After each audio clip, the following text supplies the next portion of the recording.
ਭਗਤ ਪੂਰਨ ਸਿੰਘ ਬਾਨੀ ਪਿੰਗਲਵਾੜਾ ਦੀ ਪੁਸਤਕ ਕਹਾਣੀਆਂ ਦਾ ਅਗਲਾ ਲੇਖ ਹੈ। ਮੈਨੂੰ ਸਿੱਖਿਆ ਕਿੱਥੋਂ ਮਿਲੀ। ਗੁਰਦੁਆਰਾ ਡੇਰਾ ਸਾਹਿਬ ਮੇਰੇ ਜੀਵਨ ਦੀ ਕਾਢਤ ਹੈ। ਸੰਸਾਰ 'ਚ ਪ੍ਰਾਣੀ ਮਾਤਰ ਦੀ ਸੇਵਾ ਕਰਨ ਵਾਲੇ ਭਗਤ ਸਦਾ ਪੈਦਾ ਹੁੰਦੇ ਰਹੇ ਹਨ। ਮੈਨੂੰ ਇਸ ਗੱਲ ਦਾ ਮਾਣ ਹੈ ਕਿ ਮੇਰੀ ਮਾਤਾ ਨੇ ਬਚਪਨ ਦੀ ਮੇਰੀ ਪਾਲਣਾ ਦੇ ਸਮੇਂ ਮੈਨੂੰ ਪਰਉਪਕਾਰੀ ਮਹਾਂਪੁਰਸ਼ਾਂ ਦੀਆਂ ਕਹਾਣੀਆਂ ਸੁਣਾ ਕੇ ਤੇ ਮੇਰੇ ਪਾਸੋਂ ਸੇਵਾ ਦੇ ਛੋਟੇ ਛੋਟੇ ਕੰਮ ਕਰਵਾ ਕੇ ਮੇਰੇ ਹਿਰਦੇ ਅੰਦਰ ਪ੍ਰਾਣੀ ਮਾਤਰ ਦੀ ਸੇਵਾ ਦੇ ਪ੍ਰਬਲ ਸੰਸਕਾਰ ਪਾਏ ਸਨ। ਜਿਵੇਂ ਕਿ ਰੁੱਖ ਲਾਉਣੇ, ਉਹਨਾਂ ਨੂੰ ਪਾਣੀ ਪਾਉਣਾ, ਪਿਆਸੇ ਰਾਹੀਆਂ ਤੇ ਪਿੰਡ ਦੇ ਚੌਣੇ ਦੀਆਂ ਗਊਆਂ ਮੱਝਾਂ ਨੂੰ ਖੂਹ ਵਿੱਚੋਂ ਹੱਥਾਂ ਨਾਲ ਪਾਣੀ ਕੱਢ ਕੇ ਪਿਲਾਉਣਾ, ਰਸਤੇ ਵਿੱਚੋਂ ਕੰਡਾ, ਸ਼ੀਸ਼ਾ, ਇੱਟ ਚੁੱਕਣਾ, ਪੰਛੀਆਂ ਨੂੰ ਦਾਣਿਆਂ ਦਾ ਚੋਗਾ ਪਾਉਣਾ, ਕੀੜਿਆਂ ਦੇ ਭੌਣ ਤੇ ਤਰਚੌਲੀ ਪਾਉਣਾ, ਪ੍ਰਸ਼ਾਦਾ ਛਕਣ ਤੋਂ ਪਹਿਲਾਂ ਬ੍ਰਾਹਮਣ ਦੇ ਘਰ ਰੋਟੀ ਦੇ ਕੇ ਆਉਣਾ, ਪਿੰਡ ਦੇ ਭਗਤ ਨੂੰ ਪ੍ਰਤੀ ਦਿਨ ਪ੍ਰਸ਼ਾਦਾ ਛਕਾਉਣਾ ਤੇ ਗਜ਼ਾ ਲਈ ਆਏ ਹੋਏ ਪਿੰਡ ਦੇ ਸੰਤਾਂ ਮਹੰਤਾਂ ਨੂੰ ਦਾਣਿਆਂ ਜਾਂ ਆਟੇ ਦੀ ਉਂਜਲ ਉਹਨਾਂ ਦੀ ਬਗਲੀ 'ਚ ਪਾਉਣਾ। ਪਰਉਪਕਾਰੀ ਮਹਾਂਪੁਰਸ਼ਾਂ ਦੇ ਸੰਸਕਾਰਾਂ 'ਚ ਪਲੇ ਹੋਏ ਨੂੰ ਮੈਨੂੰ ਵਾਹਿਗੁਰੂ ਨੇ ਗੁਰਦੁਆਰਾ ਡੇਰਾ ਸਾਹਿਬ ਦੀ ਸੇਵਾ ਦਾ ਕਾਰਜ ਖੇਤਰ ਮੇਰੀ 20 ਸਾਲ ਦੀ ਉਮਰ ਵਿੱਚ ਬਖਸ਼ ਦਿੱਤਾ। ਗੁਰਦੁਆਰਾ ਡੇਰਾ ਸਾਹਿਬ ਦੇ ਲੰਗਰ ਦੀ ਓਟ ਦੁਆਰਾ ਰਾਜਧਾਨੀ ਦੇ ਉਸ ਸ਼ਹਿਰ ਦੀਆਂ ਵੱਡੀਆਂ ਵੱਡੀਆਂ ਲਾਇਬ੍ਰੇਰੀਆਂ ਤੋਂ ਪ੍ਰਾਣੀ ਮਾਤਰ ਦੇ ਭਲੇ ਨਾਲ ਸੰਬੰਧ ਰੱਖਣ ਵਾਲੇ ਅਨੇਕਾਂ ਕੰਮਾਂ ਦਾ ਗਿਆਨ ਵੀ ਮੈਨੂੰ ਪ੍ਰਾਪਤ ਹੋਇਆ। ਇੱਕ ਸ਼ਬਦ ਮੈਂ ਕਿਸੇ ਅੰਗਰੇਜ਼ੀ ਰਸਾਲੇ 'ਚ ਪੜ੍ਹਿਆ, ਇੰਟੈਲੀਜੈਂਟ ਹਿਊਮੈਨਿਟੇਰੀਅਨਿਜ਼ਮ, ਅਰਥਾਤ ਪ੍ਰਾਣੀ ਮਾਤਰ ਦੇ ਭਲੇ ਨਾਲ ਸੰਬੰਧ ਰੱਖਣ ਵਾਲੇ ਉਹ ਕੰਮ ਉਹਨਾਂ ਬੰਦਿਆਂ ਨੂੰ ਸੁਝਿਆ ਕਰਦੇ ਹਨ ਜਿਨ੍ਹਾਂ ਨੇ ਸੰਸਾਰ ਦੇ ਪ੍ਰਾਣੀਆਂ ਦੇ ਦੁੱਖਾਂ ਸੁੱਖਾਂ ਤੇ ਉਹਨਾਂ ਦੁੱਖਾਂ ਸੁੱਖਾਂ ਦੇ ਹਾਲਾਤ ਦਾ ਗਿਆਨ ਪ੍ਰਾਪਤ ਕੀਤਾ ਹੋਵੇ ਤੇ ਉਹਨਾਂ ਨੇ ਹਾਲਾਤ ਸੁਧਾਰਨ ਦਾ ਗਿਆਨ ਵੀ ਪ੍ਰਾਪਤ ਕੀਤਾ ਹੋਵੇ। ਮੈਂ ਜਦ ਕੋਈ ਲੇਖ ਲਿਖਣ ਲੱਗਦਾ ਤਾਂ ਮੇਰੇ ਹੱਥ ਵਿੱਚ ਝਰਨਾਟ ਛਿੜਦੀ ਹੁੰਦੀ ਹੈ ਕਿ ਕੋਈ ਨਵਾਂ ਸ਼ਬਦ ਲਿਖਣ ਤੋਂ ਪਹਿਲਾਂ ਸਿੱਖ ਗੁਰਦੁਆਰਿਆਂ ਦਾ ਧੰਨਵਾਦ ਜ਼ਰੂਰ ਕਰ ਲਵਾਂ, ਜਿਨ੍ਹਾਂ ਦੇ ਲੰਗਰਾਂ ਤੇ ਮੁਸਾਫਰਖਾਨਿਆਂ ਤੇ ਜਿਨ੍ਹਾਂ ਦੀਆਂ ਸੰਗਤਾਂ ਨੇ ਮੈਨੂੰ ਵਿੱਦਿਆ ਪੜ੍ਹਨ ਲਈ ਸਾਧਨ ਬਖਸ਼ੇ ਹਨ। ਜਦ ਮੈਂ ਆਪਣੀ ਚੜ੍ਹਦੀ ਜਵਾਨੀ ਦੇ ਸਮੇਂ ਲਾਹੌਰ ਸ਼ਹਿਰ ਦੀਆਂ ਵੱਡੀਆਂ ਵੱਡੀਆਂ ਲਾਇਬ੍ਰੇਰੀਆਂ 'ਚ ਜਾ ਕੇ ਦੁਨੀਆ ਭਰ ਤੋਂ ਆਉਣ ਵਾਲੇ ਅੰਗਰੇਜ਼ੀ ਰਸਾਲਿਆਂ ਨੂੰ ਪੜ੍ਹਿਆ ਕਰਦਾ ਸਾਂ ਤੇ ਮੈਂ ਕੁੱਲ ਦੁਨੀਆ ਦੀਆਂ ਛਪੀਆਂ ਹੋਈਆਂ ਅੰਗਰੇਜ਼ੀ ਪੁਸਤਕਾਂ ਨੂੰ ਪੜ੍ਹ ਕੇ ਸੰਸਾਰ ਦਾ ਵੱਧ ਤੋਂ ਵੱਧ ਗਿਆਨ ਪ੍ਰਾਪਤ ਕਰਿਆ ਕਰਦਾ ਸਾਂ। ਵੱਡੇ ਵੱਡੇ ਮਹਾਂਪੁਰਸ਼ਾਂ ਦਾ ਜੀਵਨ ਪੜ੍ਹਿਆ ਕਰਦਾ ਸਾਂ। ਪ੍ਰਾਣੀ ਮਾਤਰ ਦੇ ਭਲੇ ਨਾਲ ਸੰਬੰਧ ਰੱਖਣ ਵਾਲੀਆਂ ਲਹਿਰਾਂ ਦਾ ਹਾਲ ਪੜ੍ਹਿਆ ਕਰਦਾ ਸਾਂ ਤਾਂ ਮੈਂ ਸੋਚਿਆ ਕਰਦਾ ਸਾਂ ਕਿ ਹੇ ਵਾਹਿਗੁਰੂ, ਇੰਨੇ ਵਿਸ਼ਾਲ ਗਿਆਨ ਦੀ ਪ੍ਰਾਪਤੀ ਤੋਂ ਬਿਨਾਂ ਵੱਧ ਹੋਰ ਵੀ ਕੋਈ ਖੁਸ਼ਕਿਸਮਤੀ ਬੰਦੇ ਦੀ ਹੁੰਦੀ ਹੈ।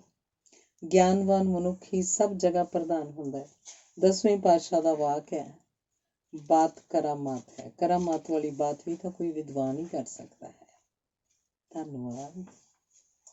ਅਗਲਾ ਲੇਖ ਹੈ ਸਾਡੀਆਂ ਰੂਹਾਂ ਦੀ ਸਭ ਤੋਂ ਡੂੰਘੀ ਲੋੜ, ਆਦਰਸ਼ਕ ਸੇਵਕ। ਕਿਸੇ ਵਿਦਵਾਨ ਦਾ ਕਥਨ ਹੈ, ਸਾਡੀਆਂ ਆਤਮਾਵਾਂ ਦੀ ਸਭ ਤੋਂ ਡੂੰਘੀ ਲੋੜ ਇਹ ਹੈ ਕਿ ਅਸੀਂ ਆਪਣੇ ਆਪ ਨੂੰ ਮਨੁੱਖ ਜਾਤੀ ਦਾ ਭਲਾ ਕਰਨ ਵਾਲੇ ਮਹਿਸੂਸ ਕਰੀਏ।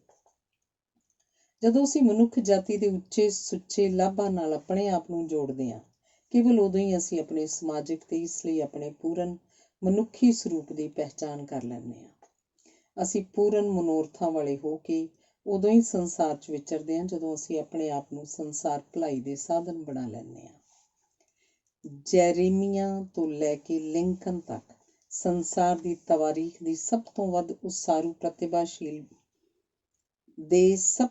ਉਸਾਰੂ ਪ੍ਰਤਿਭਾਸ਼ੀਲ ਮਨੁੱਖ ਕੇਵਲ ਉਹੀ ਹੋਏ ਹਨ ਜਿਨ੍ਹਾਂ ਨੇ ਆਪਣੇ ਅੰਦਰ ਵਾਹਿਗੁਰੂ ਦੀ ਆਵਾਜ਼ ਨੂੰ ਸੁਣ ਕੇ ਆਪਣੇ ਆਪ ਨੂੰ ਮਨੁੱਖੀ ਨਸਲ ਦੀ ਸੇਵਾ ਲਈ ਤਨ ਮਨ ਤੇ ਧਨ ਸਹਿਤ ਅਰਪਣ ਗੋਲਾ ਮੁੱਲ ਖਰੀਦ ਕਰ ਦਿੱਤਾ ਸੀ। ਉਹ ਸੰਸਾਰ 'ਚ ਹੋ ਚੁੱਕੇ ਉਹਨਾਂ ਅਣਗਿਣਤ ਕਰੋੜਾਂ ਗੁੰਮਨਾਮ ਬੰਦਿਆਂ ਵਿੱਚੋਂ ਹੀ ਚਮਕੇ ਹੋਏ ਹਨ ਜਿਨ੍ਹਾਂ ਦੇ ਅੰਦਰ ਵੀ ਰੱਬੀ ਅਗਨੀ ਜਲ ਰਹੀ ਸੀ, ਭਾਵੇਂ ਪ੍ਰਜਵਲਿਤ ਤੇ ਪ੍ਰਫੁੱਲਤ ਨਹੀਂ ਹੋਈ ਸੀ। ਜੇਕਰ ਸਾਡੇ ਆਪਣੇ ਅੰਦਰ ਵੀ ਭਰੋਸੇ ਭਰੀ ਐਸੀ ਕਲਪਨਾ ਹੋਵੇ ਤਾਂ ਅਸੀਂ ਆਪਣੇ ਨੌਜਵਾਨਾਂ ਦੀਆਂ ਕੋਮਲ ਤੇ ਜਿੱਧਰ ਨੂੰ ਮੁੜ ਜਾਣ ਵਾਲੀਆਂ ਸ਼ਕਤੀਆਂ ਭਰ ਦੇਈਏ। ਮਨੋਵਿਗਿਆਨੀਆਂ ਦੀ ਲੰਘ ਰਹੀ ਨਸਲ ਨੇ ਨੌਜਵਾਨਾਂ ਦੇ ਆਦਰਸ਼ਵਾਦ ਉੱਤੇ ਬੜੇ ਵਿਸਥਾਰ ਨਾਲ ਵਿਚਾਰ ਕੀਤਾ ਹੈ, ਪਰ ਸਾਡੇ ਅੱਜ ਦੇ ਹਾਈ ਸਕੂਲਾਂ ਨੇ ਇਸ ਉੱਤੇ ਨਾ ਕੋਈ ਗੌਰ ਕੀਤਾ ਤੇ ਨਾ ਇਹਨੂੰ ਸਮਾਜਿਕ ਲਾਭਾਂ ਲਈ ਵਰਤਣ ਦਾ ਕੋਈ ਯਤਨ ਕੀਤਾ ਹੈ। ਇਸ ਗੱਲ ਦਾ ਕਿਆਸ ਨਹੀਂ ਕੀਤਾ ਜਾ ਸਕਦਾ ਕਿ ਸਾਡੇ ਨੌਜਵਾਨਾਂ ਦੀਆਂ ਆਤਮਾਵਾਂ ਵਿੱਚ ਪਰਉਪਕਾਰ ਤੇ ਸੇਵਾ ਦੀਆਂ ਕਿੰਨੀਆਂ ਮਹਾਨ ਉੱਚੀਆਂ ਭਾਵਨਾਵਾਂ ਪੈਦਾ ਕੀਤੀਆਂ ਜਾ ਸਕਦੀਆਂ ਹਨ ਜੇ ਉਹਨਾਂ ਦੇ ਹਿਰਦਿਆਂ ਨੂੰ ਵਿਸ਼ਵਾਸਹੀਨ, ਕਠੋਰ ਤੇ ਰੂਪ ਵਿਗੜੇ ਵਾਲੀ ਦੁਨੀਆ ਖਰਾਬ ਨਾ ਕਰੇ। ਜੇ ਮਨੋਵਿਗਿਆਨੀਆਂ ਦੇ ਦੱਸੇ ਇਸ ਭਾਈਚਾਰਕ ਆਦਰਸ਼ ਨੂੰ ਪ੍ਰਫੁੱਲਤ ਕੀਤਾ ਜਾਏ ਤਾਂ ਪਤਾ ਲੱਗਦਾ ਹੈ ਕਿ ਇਸ ਉੱਤੇ ਵੀ ਸੰਸਾਰ ਦੀ ਉੱਨਤੀ ਤੇ ਭਲਾਈ ਦਾ ਓਨਾ ਹੀ ਨਿਰਭਰ ਹੈ ਜਿੰਨਾ ਕਿ ਸਾਇੰਸ ਦੀਆਂ ਨਵੀਆਂ ਖੋਜਾਂ ਉੱਤੇ। ਇਹ ਉਹ ਖਮੀਰ ਹੈ ਜਿਹੜਾ ਮਨੁੱਖੀ ਸਮਾਜ ਦੀਆਂ ਸੰਸਥਾਵਾਂ ਨੂੰ ਜ਼ੁਲਮਾਂ ਦਾ ਰੂਪ ਧਾਰਨ ਕਰਨ ਤੋਂ ਰੋਕਦਾ ਰਹਿੰਦਾ ਹੈ। ਅਰਥਾਤ ਜਿਵੇਂ ਖਮੀਰ ਆਟੇ ਵਿੱਚ ਪੈ ਕੇ ਉਹਨੂੰ ਕਾਠਾ ਹੋਣ ਤੋਂ ਬਚਾਉਂਦਾ ਹੈ, ਫੁਲਾ ਕੇ ਉਹਨੂੰ ਨਰਮ ਬਣਾ ਦਿੰਦਾ ਹੈ, ਤਿਵੇਂ ਕਿਸੇ ਸੰਸਥਾ ਦੇ ਬੰਦਿਆਂ ਦੇ ਹਿਰਦਿਆਂ ਅੰਦਰ ਪ੍ਰਵੇਸ਼ ਕਰਕੇ ਇਹ ਗਿਆਨ ਉਹਨਾਂ ਨੂੰ ਹਿਰਦਿਆਂ ਵਾਲੇ ਦਿਆਵਾਨ ਬੰਦੇ ਬਣਾਈ ਰੱਖਦਾ ਹੈ। ਥੋਰੋ ਫਿਲਾਸਫਰ ਨੇ ਲਿਖਿਆ ਹੈ, ਜਿਨਸੀ ਪਵਿੱਤਰਤਾ ਦੀ ਇੱਕੋ ਇੱਕ ਸਹੀ ਪੁੰਨ ਹੈ। ਜਿਨਸੀ ਪਵਿੱਤਰਤਾ ਹੀ ਇੱਕੋ ਇੱਕ ਸਹੀ ਪੁੰਨ ਹੈ। ਜਿਨਸੀ ਪਵਿੱਤਰਤਾ ਮਨੁੱਖ ਦਾ ਪ੍ਰਫੁੱਲਤ ਹੋਣਾ ਹੈ ਤੇ ਜਿਨ੍ਹਾਂ ਚੀਜ਼ਾਂ ਨੂੰ ਪ੍ਰਤਿਭਾ, ਬਹਾਦਰੀ, ਪਵਿੱਤਰਤਾ ਆਦਿ ਕਿਹਾ ਜਾਂਦਾ ਹੈ ਉਹ ਕੇਵਲ ਭਿੰਨ-ਭਿੰਨ ਫਲ ਹਨ ਜੋ ਇਸ ਤੋਂ ਉਪਜਦੇ ਹਨ। ਵਾਰੀ-ਵਾਰੀ ਸਾਡੀ ਪਵਿੱਤਰਤਾ ਸਾਨੂੰ ਪ੍ਰੇਰਦੀ ਹੈ ਉੱਚੇ ਚੜ੍ਹਨ ਲਈ ਤੇ ਸਾਡੀ ਗੰਦਗੀ ਸਾਨੂੰ ਡੇਗਦੀ ਹੈ, ਥੱਲੇ ਸੁੱਟਦੀ ਹੈ। ਜਿਨਸੀ ਪਵਿੱਤਰਤਾ ਕੀ ਹੁੰਦੀ ਹੈ? ਕਿਸ ਤਰ੍ਹਾਂ ਕੋਈ ਆਦਮੀ ਜਾਣ ਲਵੇ ਕਿ ਉਹ ਜਿਨਸੀ ਤੌਰ ਤੇ ਪਵਿੱਤਰ ਹੋ ਗਿਆ? ਉਹ ਨਹੀਂ ਜਾਣ ਸਕੇਗਾ। ਅਸਾਂ ਇਸ ਗੁਣ ਨੂੰ, ਇਸ ਪੁੰਨ ਨੂੰ ਸੁਣਿਆ ਹੋਇਆ ਤਾਂ ਹੈ, ਪਰ ਅਸੀਂ ਜਾਣਦੇ ਨਹੀਂ ਹਾਂ ਕਿ ਹੈ ਕੀ। ਅਸੀਂ ਇੱਕ ਅਫਵਾਹ ਜੋ ਅਸੀਂ ਸੁਣੀ ਹੋਈ ਹੈ ਬਾਬਤ ਆਪਣੀ ਰਜ਼ਾਮੰਦੀ ਆਖ ਛੱਡਦੇ ਹਾਂ। ਯਤਨ ਤੋਂ ਉਪਜਦੀ ਹੈ ਸਿਆਣਪ ਤੇ ਪਵਿੱਤਰਤਾ, ਆਲਸ ਤੋਂ ਅਗਿਆਨਤਾ ਤੇ ਇੰਦਰਕ ਭਾਵਨਾਵਾਂ। ਅਪਵਿੱਤਰ ਮਨੁੱਖ ਸਦਾ ਹੀ ਆਲਸੀ ਹੁੰਦਾ ਹੈ, ਜੋ ਚੁੱਲ੍ਹੇ ਪਾਸ ਹੀ ਬੈਠਦਾ ਹੈ, ਜਿਹਦੇ ਲੰਮੇ ਪਏ ਦੇ ਉੱਤੇ ਹੀ ਸੂਰਜ ਆਪਣੀ ਰੌਸ਼ਨੀ ਸੁੱਟਦਾ ਹੈ, ਜੋ ਬਿਨਾਂ ਥੱਕਿਆਂ ਹੀ ਆਰਾਮ ਕਰਦਾ ਰਹਿੰਦਾ ਹੈ। ਜੇ ਤੁਸੀਂ ਅਪਵਿੱਤਰਤਾ ਤੋਂ ਤੇ ਸਾਰੇ ਪਾਪਾਂ ਤੋਂ ਬਚਣਾ ਚਾਹੁੰਦੇ ਹੋ ਤਾਂ ਗੰਭੀਰਤਾ ਨਾਲ ਅਰਥਾਤ ਤਨੋ ਮਨੋ ਕੰਮ ਕਰੋ, ਭਾਵੇਂ ਇਹ ਘੋੜਿਆਂ ਦੇ ਤਬੇਲੇ ਦੀ ਲਿੱਦ ਸਾਫ਼ ਕਰਨਾ ਹੀ ਹੋਵੇ। ਇਸ ਵਿੱਚ ਸਾਡਾ ਭਲਾ ਹੀ ਹੈ ਕਿ ਅਸੀਂ ਆਪਣੇ ਆਪ ਤੋਂ ਇਉਂ ਪੁੱਛੀਏ ਕਿ ਸਾਡਾ ਜੀਵਨ ਕਾਫੀ ਅਵਗੁਣ ਰਹਿਤ ਹੋ ਕੇ ਚੱਲ ਰਿਹਾ? ਕੀ ਅਸੀਂ ਮਨ ਜਾਂ ਕਰਮ ਕਰਕੇ ਮਨੁੱਖ ਜਾਂ ਪਸ਼ੂ ਵੱਲ ਬੇਤਰਸ ਹੋ ਕੇ ਆਪਣਾ ਜੀਵਨ ਜਿਉਂਦੇ ਹਾਂ? ਸ਼ਾਂਤ ਤੇ ਸਫਲ ਹੋਣ ਲਈ ਸਾਨੂੰ ਸਾਰੇ ਵਿਸ਼ਵ ਨਾਲ ਇੱਕ ਹੋ ਕੇ ਚੱਲਣਾ ਚਾਹੀਦਾ ਹੈ। ਕਿਸੇ ਜੀਵ ਉੱਤੇ ਬਿਲਕੁਲ ਬੇਧਿਆਨੇ ਹੋ ਕੇ ਤੇ ਬੇਲੋੜੇ ਹੀ ਚੋਟ ਕਰਨੀ ਇਹਦੀ ਇੱਕ ਆਪਣੀ ਹੱਦ ਤੱਕ ਆਤਮਘਾਤੀ ਹੈ। ਕਾਤਲ ਦਾ ਜੀਵਨ ਕੀ ਜੀਵਨ ਹੈ ਤੇ ਇਸ ਵਿੱਚ ਕੀ ਸੁੱਖ ਸ਼ਾਂਤੀ ਹੋ ਸਕਦੀ ਹੈ? ਅਸੀਂ ਜਾਣਦੇ ਹਾਂ ਆਪਣੇ ਅੰਦਰ ਵਾਸਤੇ ਇੱਕ ਪਸ਼ੂ ਨੂੰ ਜੋ ਅਸੀਂ ਨਿਸਬਤ ਹਿਸਾਬ ਨਾਲ ਹੀ ਜਾਗਦਾ ਹੈ। ਜਿੰਨੀ ਕੁ ਸਾਡੀ ਆਪਣੀ ਉੱਚੀ ਖਸਲਤ ਸੁੱਤੀ ਹੁੰਦੀ ਹੈ, ਇਹ ਮਾਨੋ ਰੀਂਗਣ ਕੀੜਾ ਹੈ ਤੇ ਇਹ ਭੋਗੀ ਹੈ, ਇੰਦਰਕ ਰਸਾਂ ਦਾ ਬਿਲਾਸ਼ੀ ਹੈ ਤੇ ਸ਼ਾਇਦ ਇਹ ਆਪਣੇ ਅੰਦਰੋਂ ਪੂਰੇ ਤੌਰ ਤੇ ਕੱਢਿਆ ਵੀ ਨਹੀਂ ਜਾ ਸਕਦਾ। ਜਿਵੇਂ ਕੀੜੇ ਜੀਵਨ ਵਿੱਚ ਸਿਹਤ ਦੇ ਹੁੰਦਿਆਂ ਸੁੰਦਿਆਂ ਵੀ ਸਾਡੇ ਸਰੀਰਾਂ 'ਚ ਵੜੇ ਰਹਿੰਦੇ ਹਨ। ਇਹ ਸੰਭਵ ਹੈ ਕਿ ਅਸੀਂ ਇਸ ਤੋਂ ਲਾਂਭੇ ਹੋ ਕੇ ਰਹੀਏ, ਪਰ ਅਸੀਂ ਇਹਦੀ ਖਸਲਤ ਨੂੰ ਕਦੇ ਨਹੀਂ ਬਦਲ ਸਕਦੇ। ਮੈਨੂੰ ਤਾਂ ਇਹ ਤੌਖਲਾ ਹੈ ਕਿ ਆਪਣਾ ਹੀ ਖਾਸ ਕਿਸਮ ਦੀ ਅਜਿਹੀ ਸਿਹਤ ਵੀ ਮਾਣ ਸਕਦਾ ਹੈ ਕਿ ਅਸੀਂ ਰਾਜੀ ਵੀ ਹੋਈਏ ਪਰ ਪਵਿੱਤਰ ਨਾ ਹੋਈਏ। ਕਿਸ ਨੂੰ ਪਤਾ ਹੈ ਕਿ ਸਾਨੂੰ ਨਤੀਜੇ ਦੇ ਤੌਰ ਤੇ ਕਿਸ ਭਾਂਤ ਦਾ ਜੀਵਨ ਮਿਲ ਜਾਏ ਜੋ ਸਾਡੀ ਪਹੁੰਚ ਪਵਿੱਤਰਤਾ ਤੱਕ ਹੋ ਜਾਏ। ਜੇ ਮੈਨੂੰ ਕਿਸੇ ਅਜਿਹੇ ਸਿਆਣੇ ਬੰਦੇ ਦਾ ਪਤਾ ਲੱਗ ਜਾਏ ਜਿਹੜਾ ਮੈਨੂੰ ਪਵਿੱਤਰਤਾ ਸਿਖਾਲ ਸਕੇ ਤਾਂ ਮੈਂ ਤੁਰੰਤ ਉਹਦੀ ਢੂੰਡ 'ਚ ਤੁਰ ਪਵਾਂਗਾ।